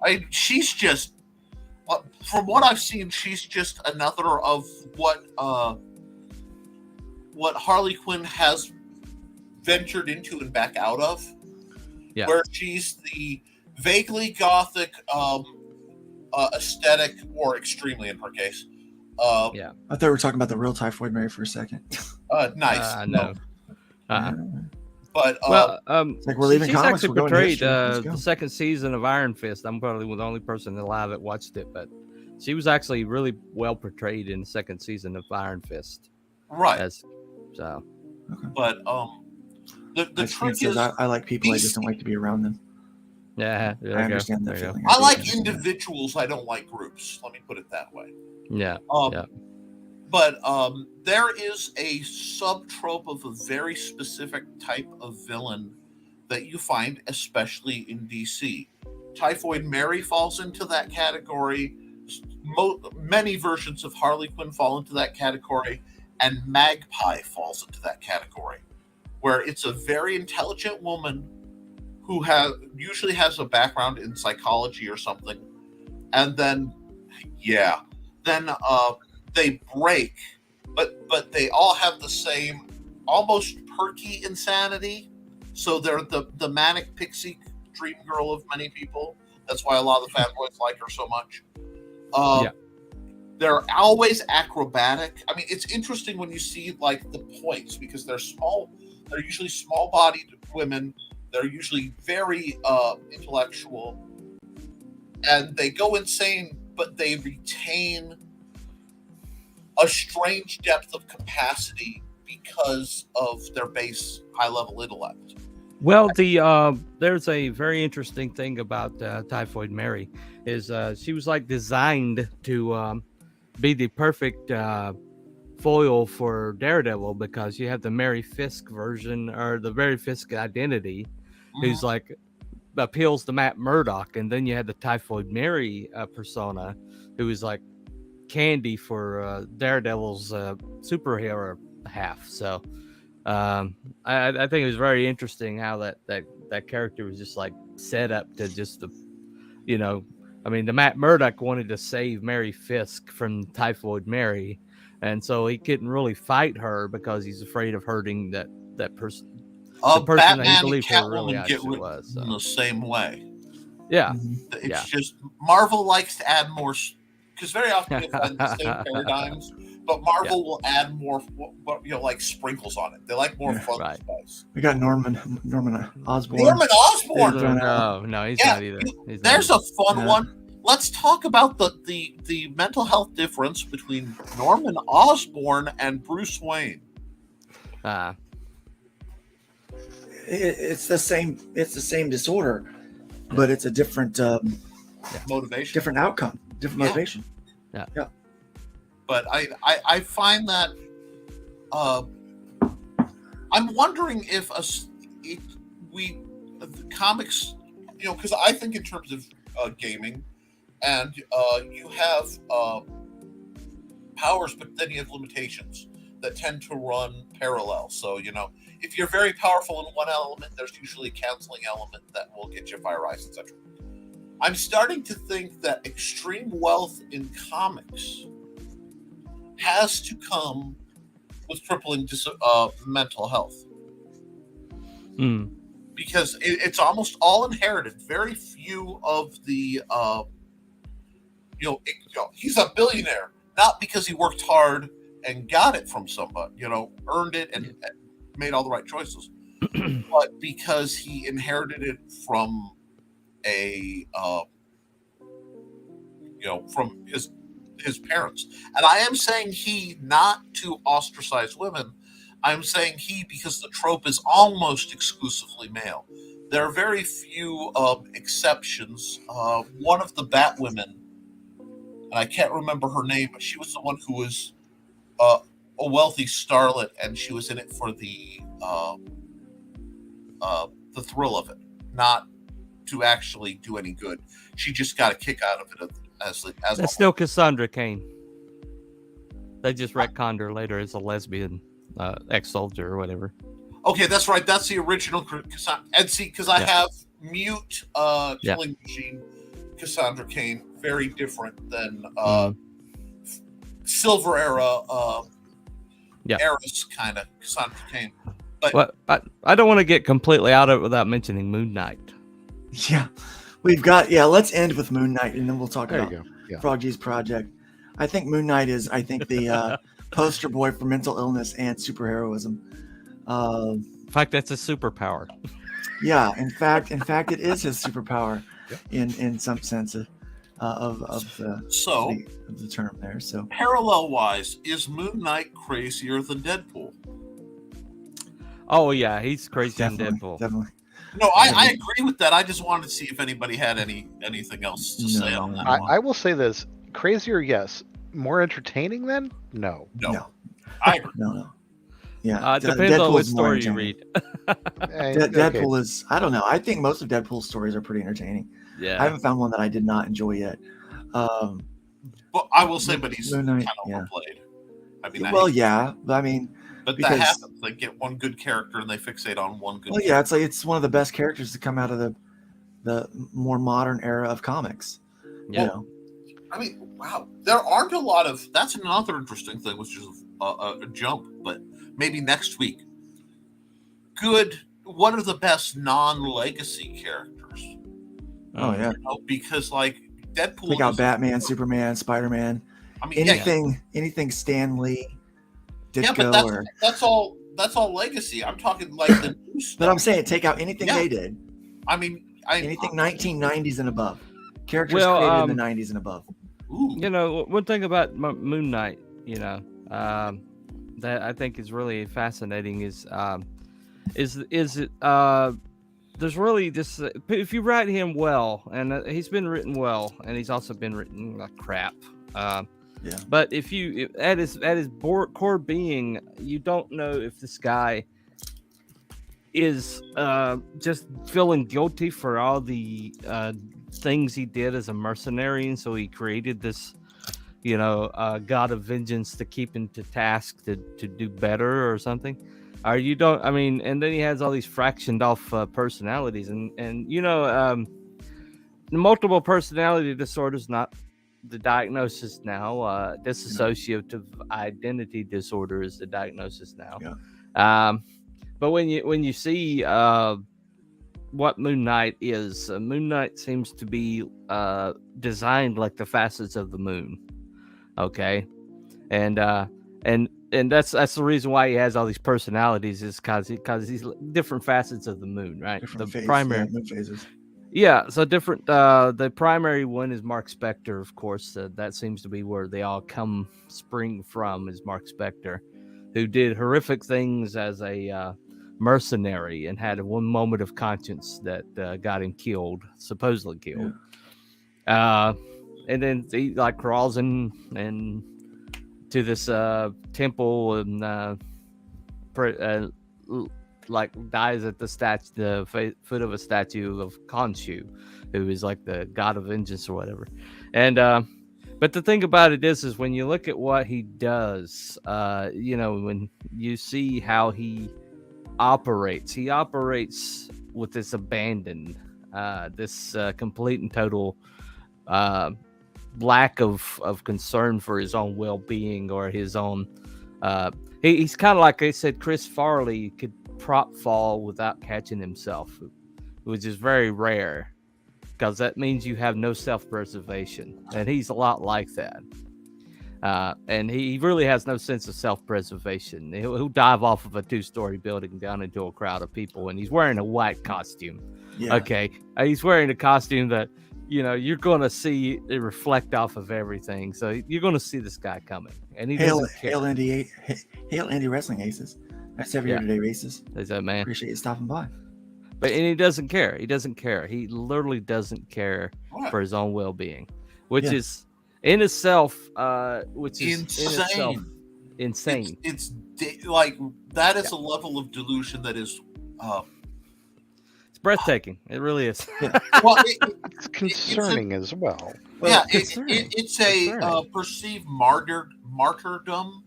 Yeah, which a lot of superheroes have. Yeah, a lot of superheroes have this crazy. But he and Punisher are like two sides of the same coin in that Punisher isn't looking for his own redemption. He's basically saying, "Okay, I'm doomed anyway. I'm going to make sure that I take a lot of people with me on the way out." In fact, some of what the Punisher does is almost like he's trying to get killed. Yeah. Oh, because the pain is not going to go away, but he's too man to kill himself. So I'm going to kill as many bad guys as I can. And one of them will before I go down. And one of them will be good enough to get me. But I'm not just going to lay down and let them get me. They're going to unfortunately he's too good. A form of like death by police, but it's literally death by supervillain. Right. See, that's another concept that I don't think gets explored in the comics enough. When you start establishing the world working this way, how people would break around it. You always find yourself, I don't know if you do, why would anyone live in either Metropolis or Gotham if they have any chance? Like, I mean, to the suburbs. Smallville. Yeah, well, but we know Smallville's got its problems too. But I mean, like, can you see like the realty index? Hi, yes, you can buy this home quite cheap, but it is on one of the major thoroughfares in Gotham City, in a direct line between the police station and Arkham Asylum. So it has been destroyed 6 times, and you will not be able to insure it. It's what we call a renewal project. If you promise to stay here for 10 years and to fix it up, we'll sell the property to you for $1,000. Yes. That we've had those here in Jacksonville. Because a lot of the heroes operate like Frank Castle, where it's they don't have an exit strategy. The tour never ends, and you either get somebody like Frank Castle or Batman who phrase it as a crusade. Yeah. But most of them don't. They're in this bizarre feedback loop, like a Next Generation episode, where last week I was tortured and this, that, and the other, and this week I'm back to being fine, and here's the deal. The weird thing about Moon Knight, though, before we leave the subject, is he actually believes that he has no choice. That's what makes him really crazy, is the fact that Punisher knows he can put it up at any time. He just won't. But Moon Knight actually believes that he has to appease this god of vengeance, which may or may not exist. And it's played with whether he exists or not. Now, I like the TV show that Marvel's done on the Disney Plus. It was pretty well handled. I love the contrast. I like that they did the different costumes for Moon Knight based on the personalities. But they didn't play it like Khonshu might actually not exist. Like they played it like Khonshu is definitely real, that these Egyptian god avatars are the thing. Yeah. In the comics, you're not so sure because he doesn't really have any superpowers. No. He's kind of Batman. Egyptian for copium. Okay. In Marvel, he's like the Marvel Batman is what he is. Yeah. He's just a guy in a costume basically in the comics. Now they've made him quite superpowered for the TV show. But what was great about the comics is that is Khonshu real, or is it just another like figment of his mental disorder? And there are so many. I did like that they that Mark Spector and what was it, Alan or Steven personality, they kind of got to know each other, and they're kind of they coexist with one another now. Right. But there's that third personality that they knew nothing about. The Ryan Grant. Yeah, right. But if you follow the comic books, there's more. So I think that's fun. I think, of course, they want to do the big scenes, and if they're going to bring him into the cinematic universe, they're going to have to make him be able to stand toe to toe with the other ones. See, that's the problem with the cinematic universe with DCU. You've got Batman, and then you've got Wonder Woman and Superman and Aquaman and Flash, and all these characters. You've got Batman. He's a guy with gadgets, and he's just a man in a suit. He's rich. So there's only so much that he can do, right? Yeah. He can't, in the comics you can get by with a lot more. But here's the thing, in the cinematic universe, normies are watching this, and normies ask questions. Yeah. Yeah. Like, for instance, in my universe, why does chlorine's clothes not dissolve with the chlorine gas like everybody else? Because she can dissolve the armor of the bad guys and stuff like that, right? With her gas. And he said yes. Well, why doesn't when she turn into a gas, it dissolve her clothes? This is a question I've gotten from a normie. That normie is my wife. Yeah. And I said, well, because I can't draw her naked. She goes, what's stopping you? I said, a teen rating is stopping me. Yeah. A teen rating is stopping me. Right. And I don't need people asking for waifu pillows of chlorine, which unfortunately it's already happened. I was going to say, I would be shocked if that hadn't already happened. It has already happened. It has. There you go. And I have turned them down, of course. Jokes on them. I'm giving them I'm giving them a trash man instead. Make it reversible, Yeah, reversible. The other side is clean. Save yourself money. One side's I've got to deck out, guys. Thanks for having me. All right, T-Bone, it's nice having you today. Later, T-Bone. All right, well, with that, let's focus in on Frog G's project. So, tell us what you are working on. The man who's everywhere. Yeah, I am doing what I can to help spread the word for Frog G, Voodoo Gods and Magic, being drawn by one of my favorite CG artists, Jason Bascom, and inked by Inkspots, colors by Inkspots. And everything I've seen about this right now is, all the pages that are coming out, because I do get to see them as they're coming out, are phenomenal. And this entire thing started because of one of the tiers Jason had in Absolute Book 2. He had what he called an affected tier. You could talk with him and coordinate and design a character. And I said, hey, that's perfect. I have this Frog G avatar at the time, and I said, yeah, I would like a Frog G character, something that could work in the hybrids universe or in the in a playable D&D-esque style tabletop game. Nice. Okay. And there are stats actually on the back of the card that came out with that book. So that's awesome. Please send me an image of that. Yes. I can't that I know that it can play in the hybrid universe, it's got to I happen. know what's going to come next. I know. Yeah, it's got to happen. Fair enough. Gotta happen. And yeah, the other winner of that was, or the other one who got the tier, because there were only 2 available, was Nefarious from Global Frequency. So we got those cards, and it came out, and I'm using the image as my avatar right now because it came out so great. Oh yeah. There were a lot of people who are just like, we love that picture. When's the comic?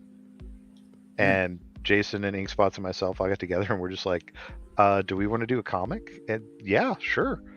So we came up with a basic storyline, and for this comic, so far we don't know that it's going to go beyond 1 book. If the demands are obviously, yeah, we're going to revisit that and go with another one.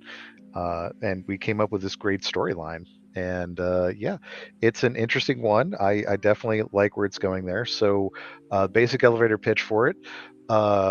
Jeremiah is he's an auto mechanic. He kind of has a little bit of a temper issue and can't really control it. So he maybe says some stuff he shouldn't to someone, a client that's coming in, and doesn't realize that, well, she's a voodoo priestess. So at Just that a typical point, Tuesday. these things happen, right? So yeah, at that point, in order to regain his humanity and win back the woman he loves, he has to take a quest by death itself to kill a god, just for the chance of becoming human again. So he's literally a frog. Yeah, he's he turned wants to into get- this frog character that wants to regain his humanity. And that's why he has the wrench. He has a wrench because he's an auto mechanic. Auto mechanic. And these are the tools of his trade. He knows them back and forth. They are, Dude, what helps you him should out. do one-offs where you do team-ups with characters from other books. Now, there's with your another character. facet here that isn't really that well known. It has been put out there, but it's not really known. The tools that he uses have different abilities. Ooh. I'm intrigued. Do tell. I can't provide too much. I don't Ah, want to dang way it. too much. Frog. I know. I'm just saying there are different Well, abilities that's with how different it's tools. done. That's how it's done. If we hate you just a little bit for a second, you're doing your job right. Yeah. You know? I want that good. I want that good tea. Ooh. So you're in And, sign up right now for this project, right? Yes, we're in sign up right now, and a couple things we're doing is every month we are releasing a new background for your phone with it. Okay. And if you're on the sign up on that one, another issue or another deal with that is special benefits at launch. If you sign up to this and you back it, there is a chance that your backing will be upgraded to the premium tier. Ooh. We're doing one giveaway on that. Just someone randomly that backs it is getting the premium upgrade.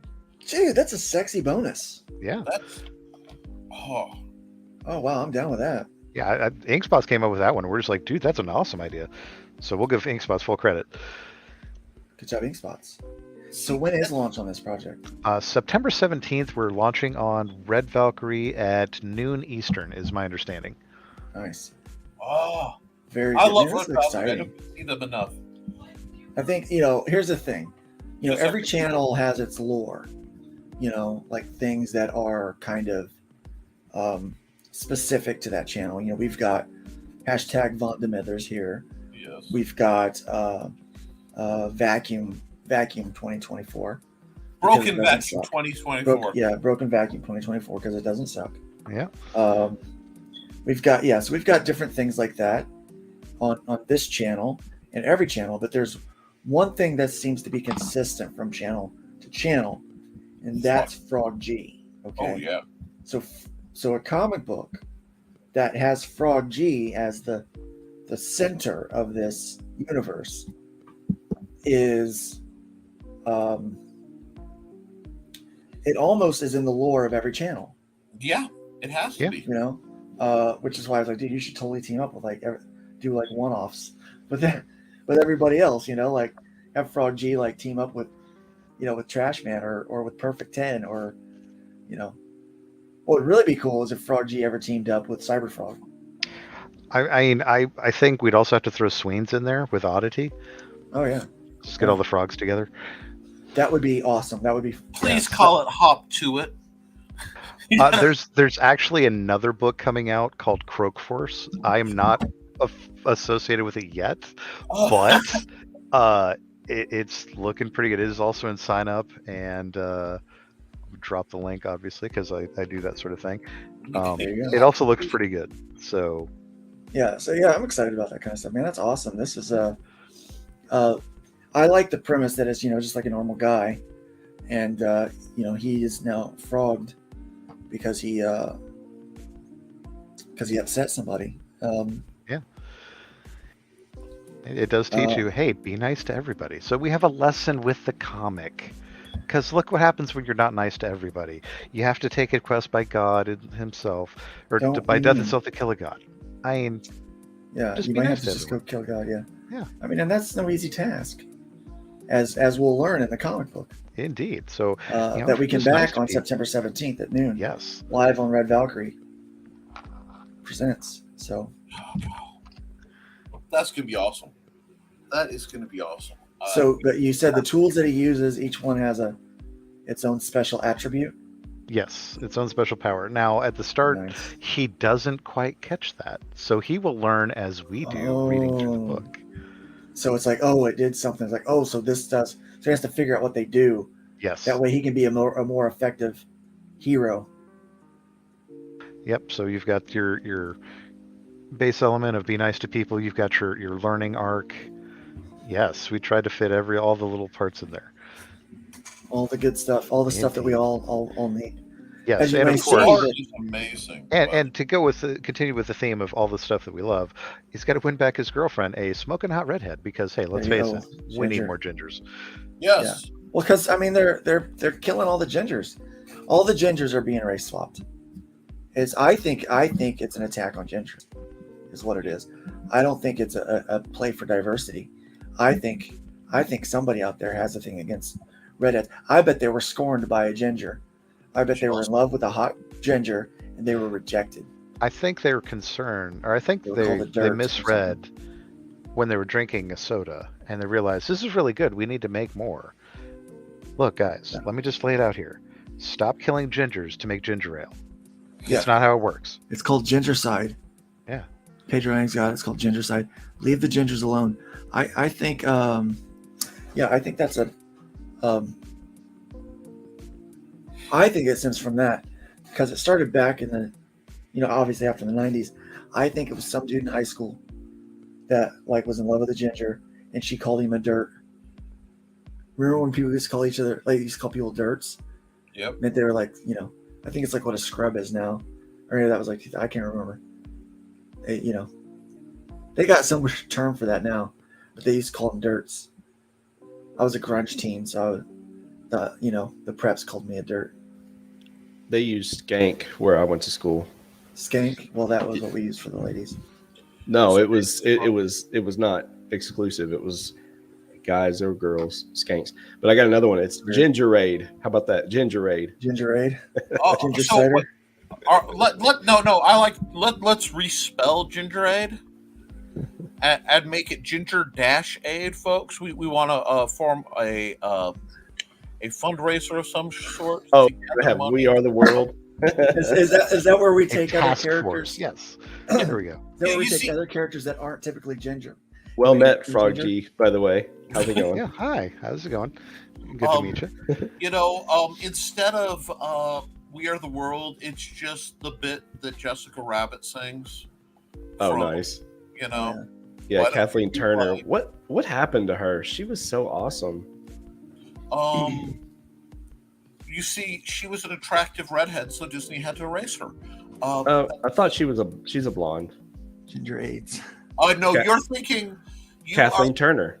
Hollywood from Cool World.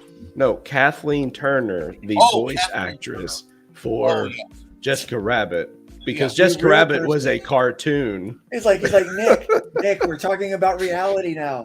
No, we're not. We're talking about comic books and cartoons and crap. Who? Wait, no. Kathleen Who do they play? Yeah. I don't. Well, no. I have a theory, and I don't. I broke him. If it's safe to say here, but I do believe that there is an agenda to limit the number of women who look mature and feminine.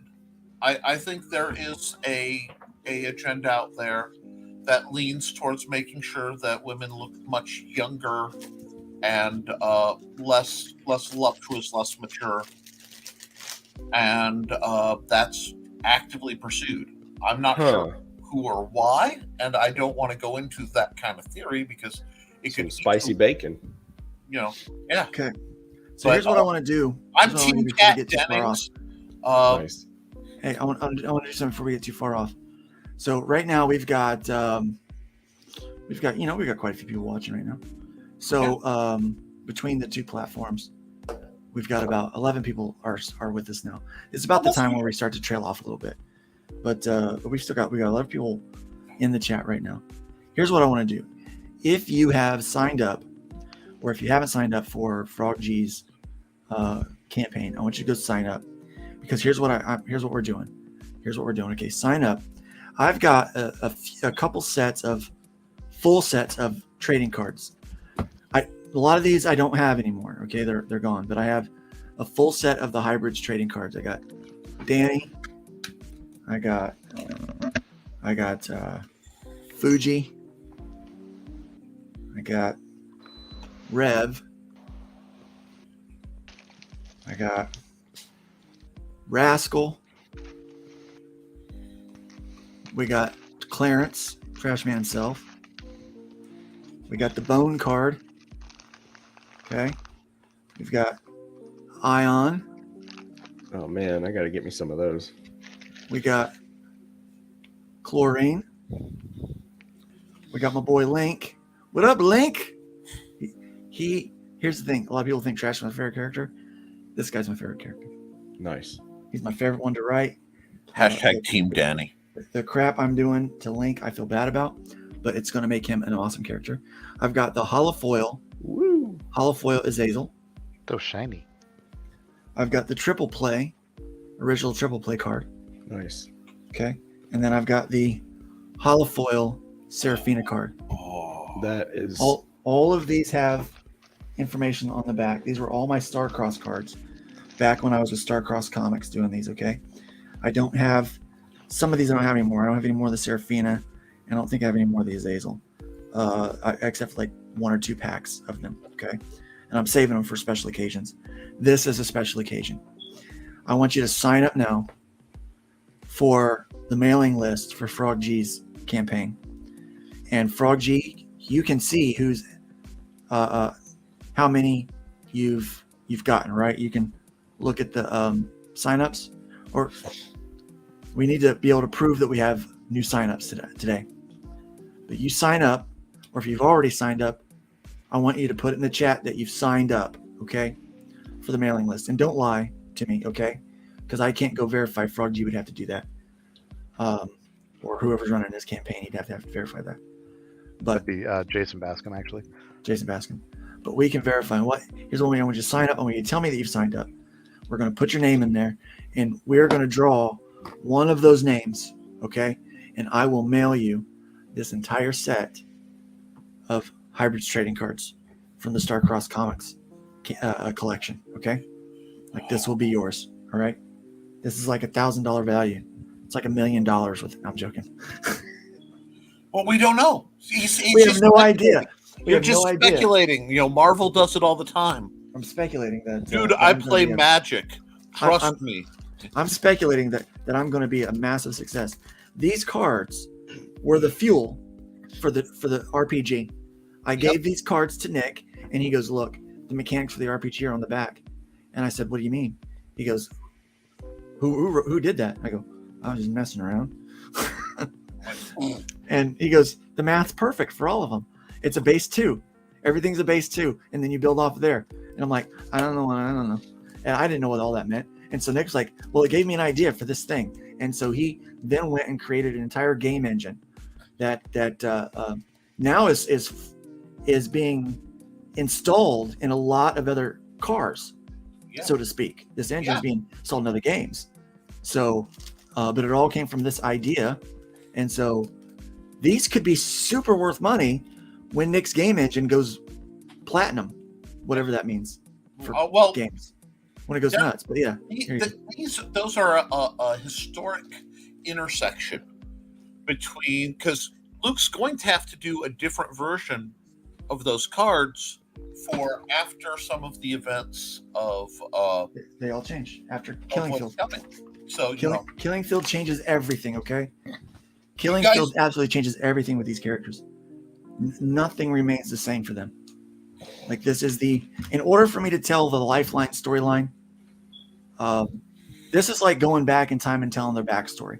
So I'm telling the backstory so that when you get post Lifeline, you understand the characters. So with the next campaign, an entire new series of cards that will be Arrow Comics branded. Nice. So perfect. Yeah. So yeah, all of them, fresh art and everything, brand new cards. So that is the giveaway right there. So I know signed we've up. got Ice Queen. I signed up real fast, and I went ahead and confirmed and everything. So Okay, we got Ice Queen. We've got Agent Zero. And when are you planning to launch? September 17th, noon Eastern on Red Valkyrie. Okay, and how long is the campaign? We're going to start with a 30-day campaign and probably extend it for a second 30. Okay. I'm only asking because I'm way beyond my budget right now for art and everything with my own stuff. Pictures there. I'm sure others can attest. I've backed too many projects too. So Nick confirmed. Yep. Okay, Nick confirmed. Come on, chat. Get in there. Let me know before we close out today. Let's confirm that so you can get the trading card set. And you're getting it free. I'm going to mail it to you on my dime, okay? You have to pay nothing. All you have to do is sign up for that mailing list. Frog G will get with the campaign people. They will pick one of the people that have signed up, okay? They will contact you for your mailing address, and then I will send you the cards, okay? That's how this is going to go down, all right? That way you can get the cards, and I'll mail them out. I'll mail them out this week, all right? So go ahead and sign up. So we know Nick just signed up. And Nick, you could just ask for the cards. Well, I just wanted wanted to find some for you. to show the support. You know Yeah. what I mean? What you see when there's a contest, I will do the support side, knowing I don't count. I understand that because my job is to help the chat and help the people who come on, like Frog G, who's just if there's anyone in independent comics who has karmic positive stuff in the old ATM to pull out, it's Frog G. He has helped everybody here, and if he hasn't, he will, because I have that level of faith in this man. He helps me help people. He helps everybody else create stuff. He's amazing. This is that chance. Yeah. Frog, keep popping your link down in that chat so that people can go to it.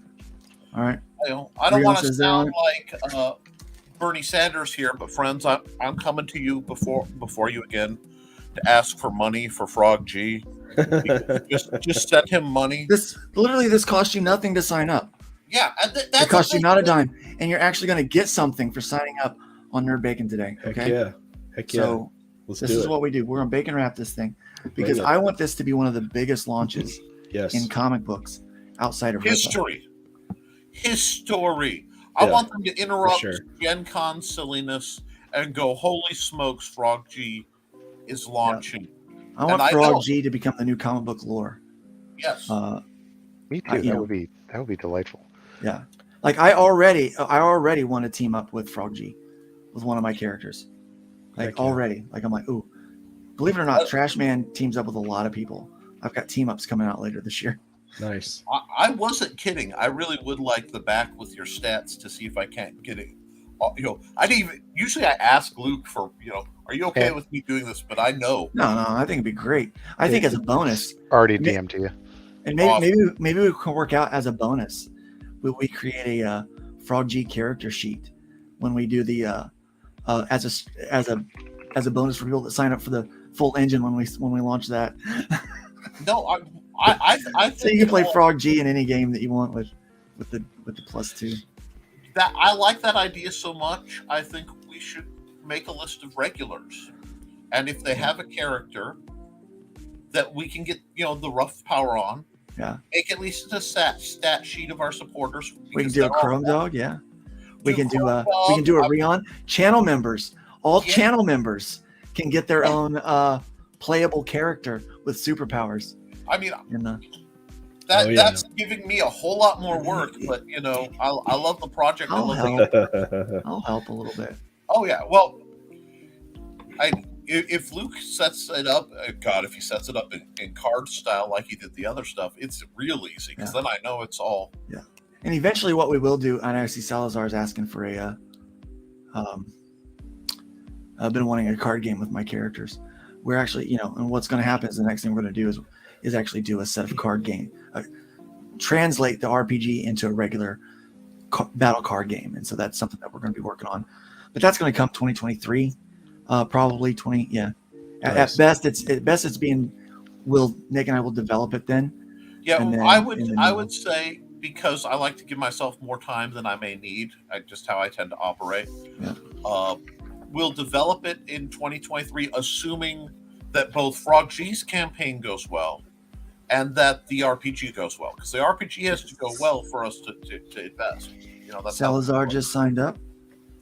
But then we'll spend 2023 setting that up, and then the card game probably 2024, depending on how many people are involved. Because gosh, it would be a shame if a bunch of, say, Arrow Comics titles were converted. I mean, that would be just terrible. I think I know a guy that can make that happen. Yeah, it means I'd have to get a whole lot of lore to study, but yeah. Oh But no, yeah, I mean, it'd be great to create the Nerdcast network of creators and supporters and put them out there, that's into not the game me meddling system. again at all. No. No, I think it'd be great. That's how things like this happen. Is we sit around here talking about it, and here we are, like we're hijacking Frog G. We should probably ask him if he wants to do that later. And it's like, Frog G, will you marry me? Oh boy. Stand outside the window with the boom box, just like in was it Heather's or no? No, not Heather's. that was, It was Say Anything. Say Anything, right? I've seen something like this. Yeah. Oh my gosh. Salazar, DM me. Go to my website, lukestonestudios.com. Message me, and I would love to come on your show. I'd be any day. This is, people may not know, but this is what I'm doing now for a living. I'm a comic and art guy. That's it. This is my vocation. I still obviously have ministry that I'm going to, find and be a part of. Nerdword.org is going to be one of those ministries that I'm working on. But, oh, here we go. We got to put a little Miracle Girl on that. There we go. Frog G! Frog G! We love you, man! We love you, man. Yeah, Frog G's awesome. I know that's going to get screenshotted by somebody, but y'all have fun with that, because that totally doesn't look like a meme format. Yeah. And we're going to, and I know at some point we're going to do a Chrome Dog and Trashman team up. Later this year. The art, the writing, which I wrote, and 2 of the characters that I've designed are in there. But Trashman is teaming up with Starstruck from Joe Spicer, the guy who does my chibis. He is teaming up with his character to fight another character, 2 other characters that I have. One of them is not mine, but one of them is this character called Forge. The Forge was designed by an ancient evil to feed on the flesh of humans, and so it grows and it hungers for flesh, and so it was designed to get rid of the Nephilim, but blood is blood, right? So it just turned into this massive forge machine. It's like a bio machine. It just devours people, and it's locked in a cave, and someone's trying to let it loose, and so Trashman and Starstruck have to team up to destroy the forge, And so so it's a pretty exciting story. It's been done for a while. We just kind of been waiting on the time to launch it. So we'll at some point this year, you will see Trash Man and Starstruck team up from Starcross Comics. Looking forward to it. It's going to be a lot of fun. So Trash Man and some of my other characters are getting teamed up. Some of the ladies are getting some action. Oh, that's what she said. Sorry about that. I still want to see I've said it before. I'll say it again. Chlorine and Ion in a convertible doing like a cross country trip for some reason. Thelma and Louise style. It's just impossible. I want it to be timed when she's new to the good team. Because I want to see this it start as a possibly adversarial, because it's she went from pretty hardcore rough to on the side of light, and I want to see how everyone responded, one shot interim. I just think that would be great. Hello, Keisha Acuff. Keisha Acuff, welcome. Right now we're doing a thing. Follow the link. Well, it's not in Facebook. You have to go to our YouTube to follow the link. But we are giving away this stack of trading cards from the Hybrid Universe Starcross Comics editions. Back when I was published with them, we were giving it away to people that are signing up for the Frog G. Put Agent Zero's link in there. For the Frog G Voodoo, Gods, and Magic campaign that launches on September 17th. If you prove that you have done a sign up, then you are entered to win that, and we're going to draw from that, and I'll mail that out to you this week. Costs absolutely nothing to sign up for that page to join that mailing list. $0, but what it does is it helps the campaign. It helps with algorithms, and it helps know when that thing's going to launch.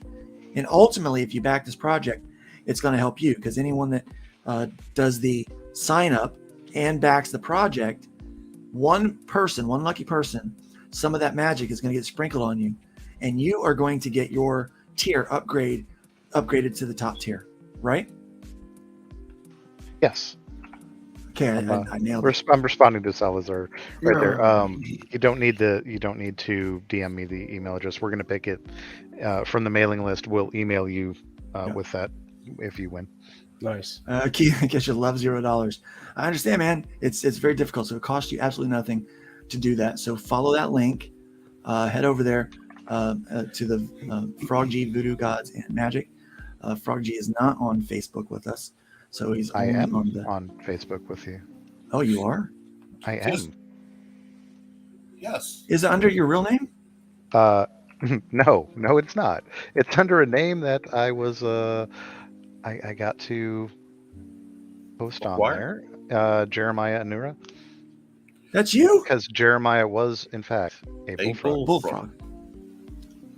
And Anura is that's you. actually You're Jeremiah Anura? Yeah, Anura being the family name for frogs. So I figured that was. I'm an idiot.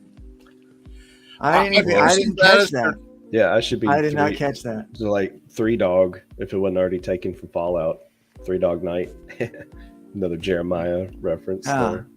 That was their song. That's great. Jeremiah was a bullfrog. There you are, and there's your link. A friend of mine. Yep. Follow that link, Keisha, so that you can sign up. You sign up, and it'll put you in to win the trading cards. So that my little contribution. We're gonna try to bacon wrap the mailing list so that we can get as many eyes on this project as possible. Frog G is a massive promoter of everyone in the comic books industry. Super mega major. CG and non-CG as well. Like if it's a good project, Frog G is promoting it. He's in the he mods most, if not all, of the channels that I watch, and just out there. I mean, Magic Man with the links, man. I don't know how he throws the links out as fast as he does. You must have like a document with all of them stored where you just copy things. I was going to say I can show a little peek behind the curtain. I have shown this to Luke Aglietta, Death Metal Hero, and he even looked at that just like I I'm seeing how you do it, and I still don't know how you do that.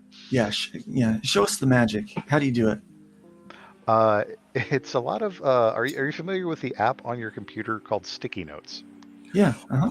You use sticky notes. I do in fact use the Sticky Notes app. I have my second monitor has 5 listed sticky notes, and it's just based on what category is the campaign link. So I've got YouTube channel links, I've got pre-launch links, I've got long-term links, I've got various other sorting ways. So I'd have to go through and then so I know where, for example, I know where Agent Zero's link is. It's in my pre-launch link category, and I just go there, scroll down, there it is, copy, paste, and there you go. Speaking of that, can you add my Discord link to it as well? Just to spice it up a little bit? Quite possibly, yes. Hey, I'm on Discord. Everybody go to my Discord.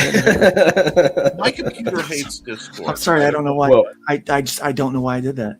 I do not know why I just made fun of you for Discord. We have big plans to try to make it interactive and have people create characters. Because I am all over your Discord.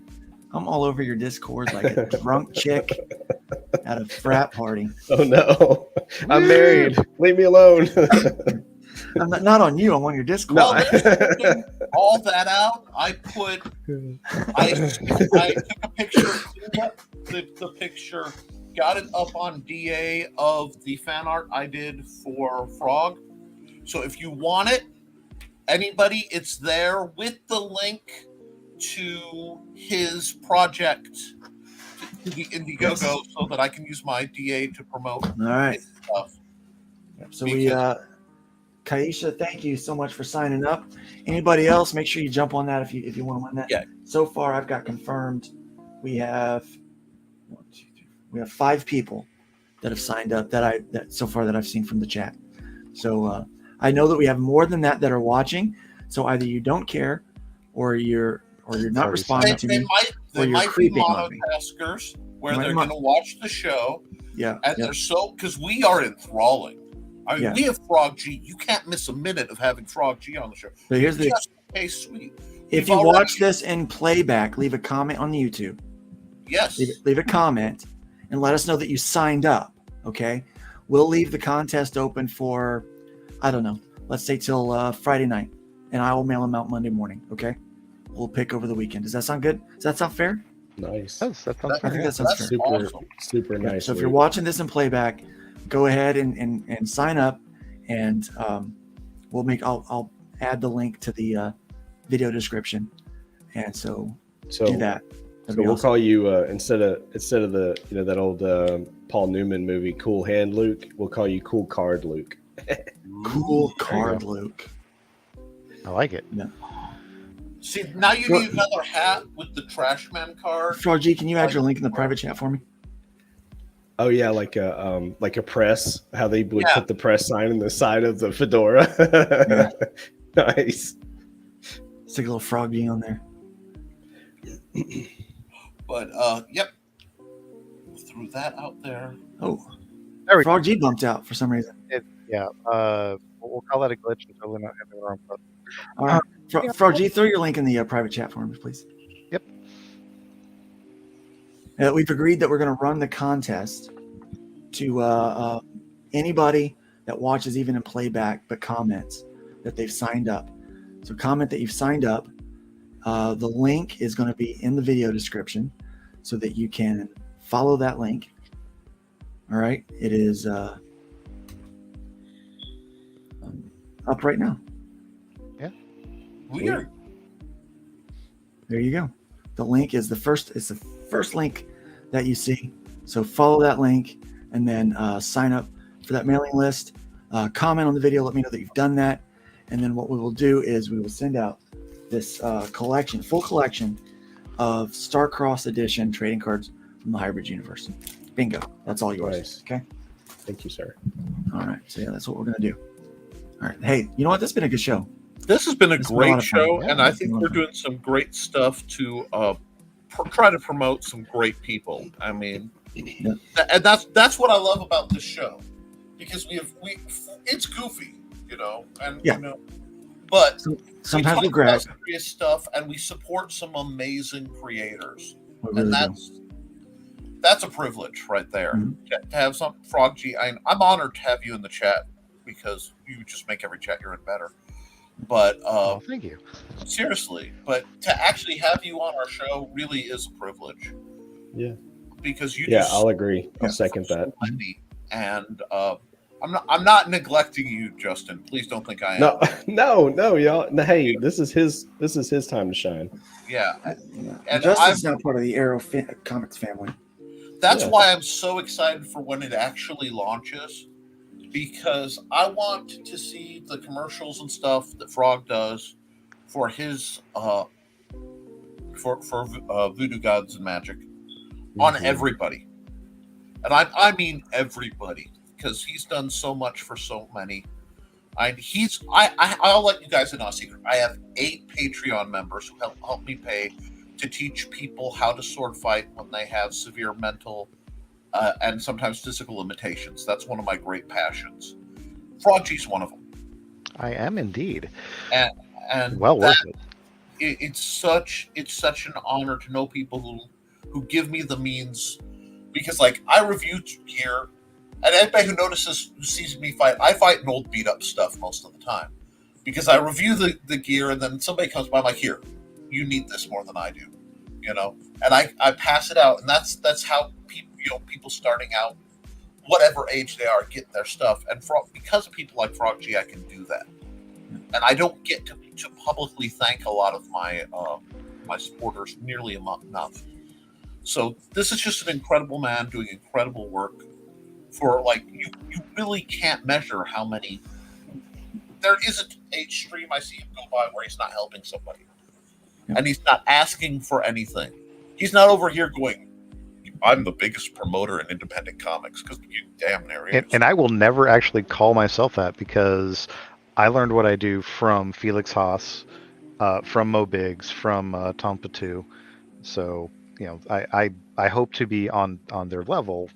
And, I think together between all of us, we just help get word out on all these books. Hey, look at this. It's shiny. It's new. It looks good. We don't get to go in Diamond, and the mainstream media is not talking about us. And it's helping the stories. It's helping all the good people, all the people trying to start, because it's so hard to find. Well, and that's why I do commercials on my on Nevermind the Furthermore, and I don't charge anybody, because I want it to be like Frog. It's about making everybody better. Yeah, and lifting everybody up. Speaking of which, we're doing a very cool thing that is now going to be an Arrow Comics book. We're doing a special anthology called Out of Obscurity. Mm-hmm. It is a number of newer creators, people with not as many publishing credits and maybe not as large an audience as they deserve, and they're all working on public domain characters, 4 to 6 page mini stories that's going to be collected into an anthology to show off people's writing ability, to show off their art and their different ways of to be able to contribute. And it's going to be promoted by dozens of people that are contributing to this, and it's going to be a big deal. And we're going to sell it at a low price, because the point is we just want to have books at our tables and get the word out for everybody. And it's going to be like a commercial, basically, but a fun one that's going to be entertaining for what people are capable of doing. We want to show off, number one, we're taking characters that are public domain and we're bringing them out of obscurity and back into kind of some mainstream, what I call modern day stuff. And then we're taking creators that are in obscurity and trying to pull them out of obscurity so that they can be seen. And so it serves two purposes. It is going to be fully edited. The quality control is going to be bar none. If it is not good, it is not going in the book, and everyone wants to go in the book. So we're working our butts off to make it look as good as it possibly can. Mm-hmm. It's got to be good enough, because I talked with Randy last night, and he said, let's put the Arrow on it. And so if the Arrow is going on it, it's got to be top notch. The pressure's on. Yeah. So he expects a certain level of quality. Yeah. And if the Arrow's on it, you hit the mark. Yeah, exactly. Boom. Exactly. I like that. In the can. So, yeah. And he said, Luke, Luke, I know your quality control. I know that it's going to be great. And so a lot of pressure on Luke. This book cannot suck. But it's not going to suck. I've started reading some of the scripts already, some of the concepts and ideas. You're going to laugh. You're going to cry. You're maybe get a little angry at times, but in a good way. But you're going to be entertained. You're going to be thoroughly entertained by this book.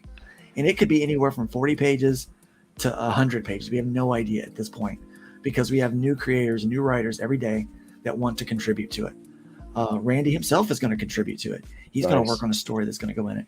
So yeah, I'm hoping this becomes a volume anthology project where annually, every so often. It may be something that we do every year. We build this thing up and do another Out of Obscurity thing.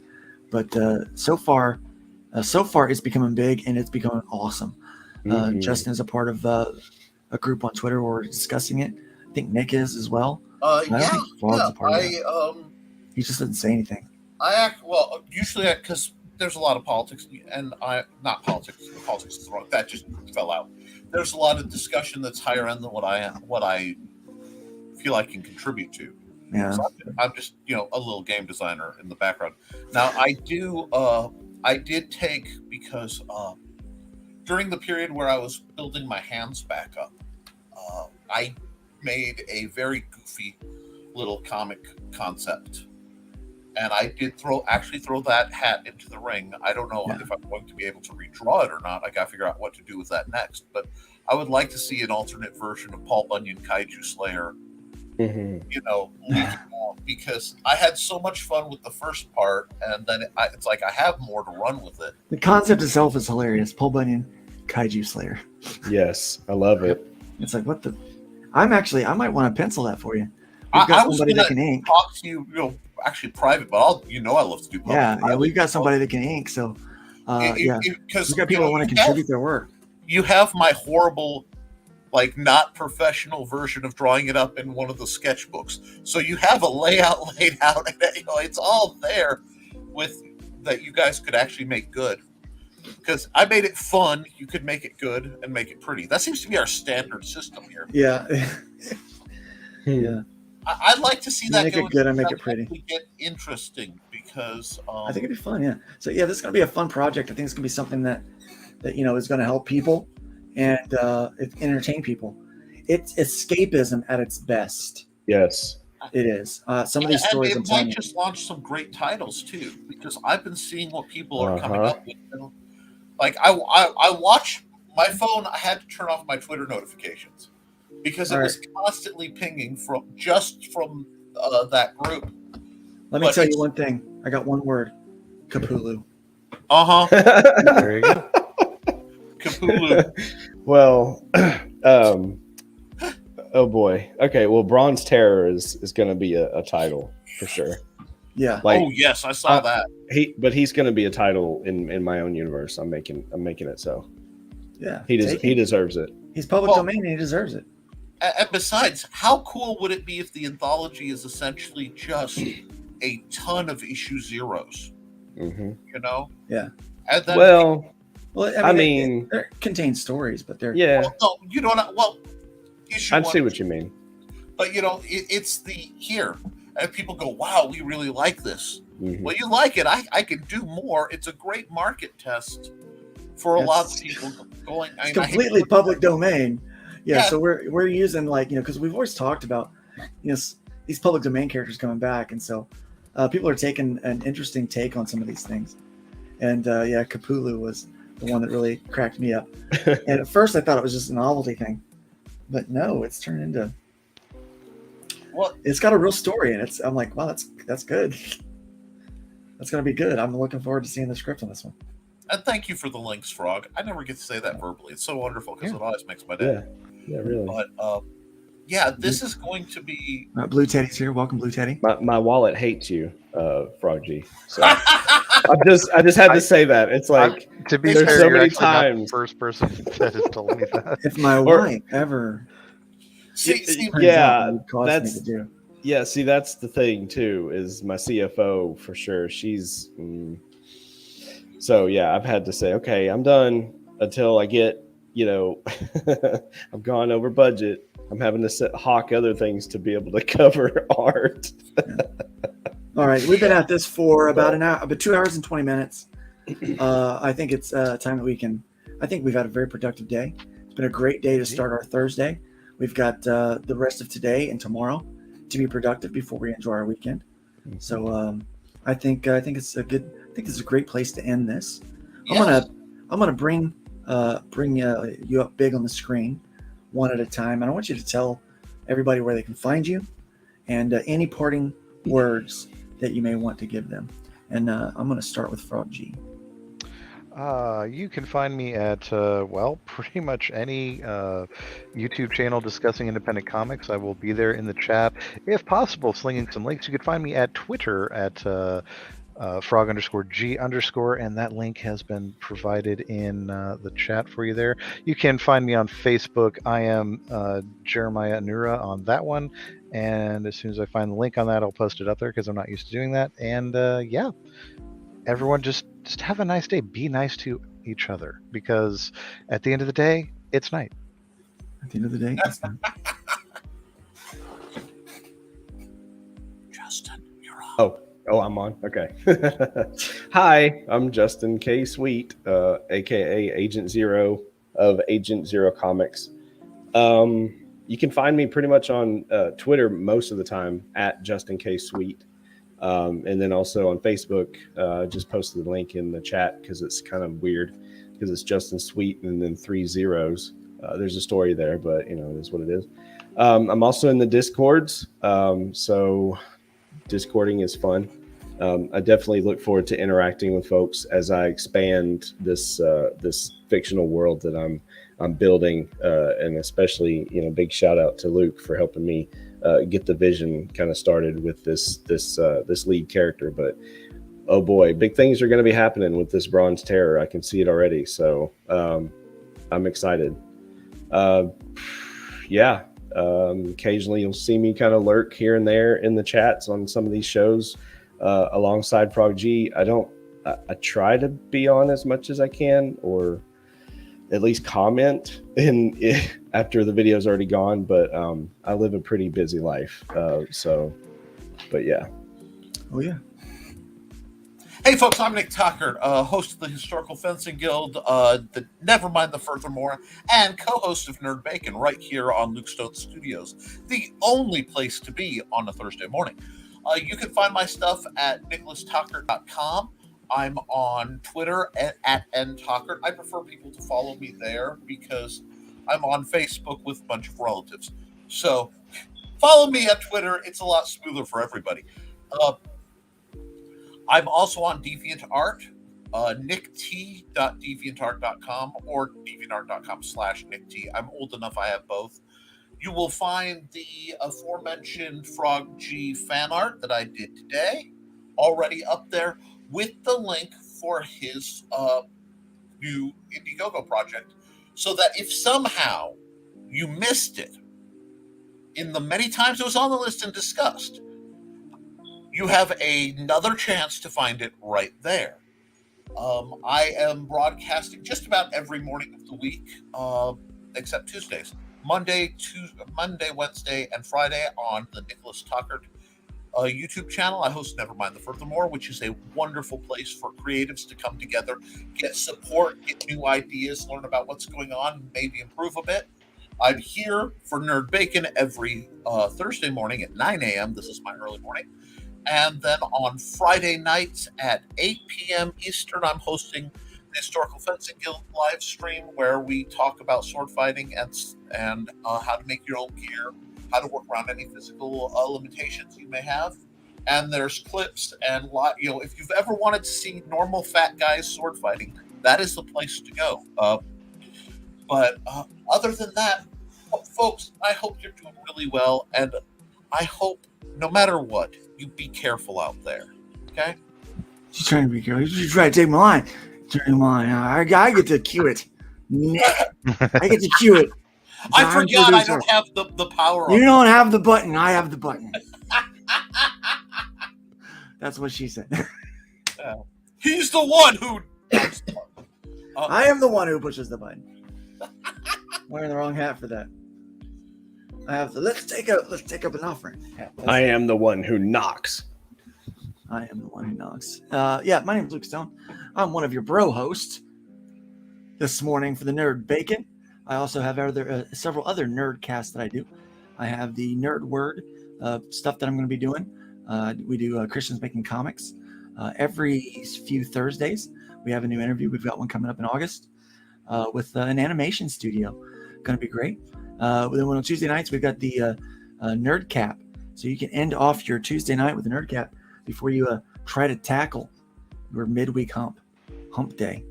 Yeah, Nick promoting them books, man. Yeah, be sure to go by lukestonestudios.com. Sign up for the mailing list for Rift Riders, and also back the campaign I've got running on my website for the trade paperback. I really would appreciate it if you did that. As soon as we get to $500, we're going to start printing those books out. Really, really do appreciate it. You know what, folks? Try to build up more than you tear down. Leave the wood pile a bit higher than you found it. And Nick, why don't you say be careful out there. Please be careful out there. Let's be careful out there. Let's be careful out there.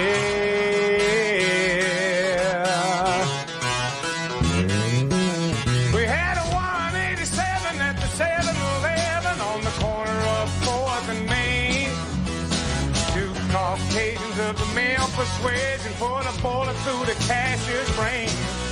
Moving on, I see it 211, half a dozen 459, 2 W's a GTA, and several miscellaneous crimes. Homicide, arson,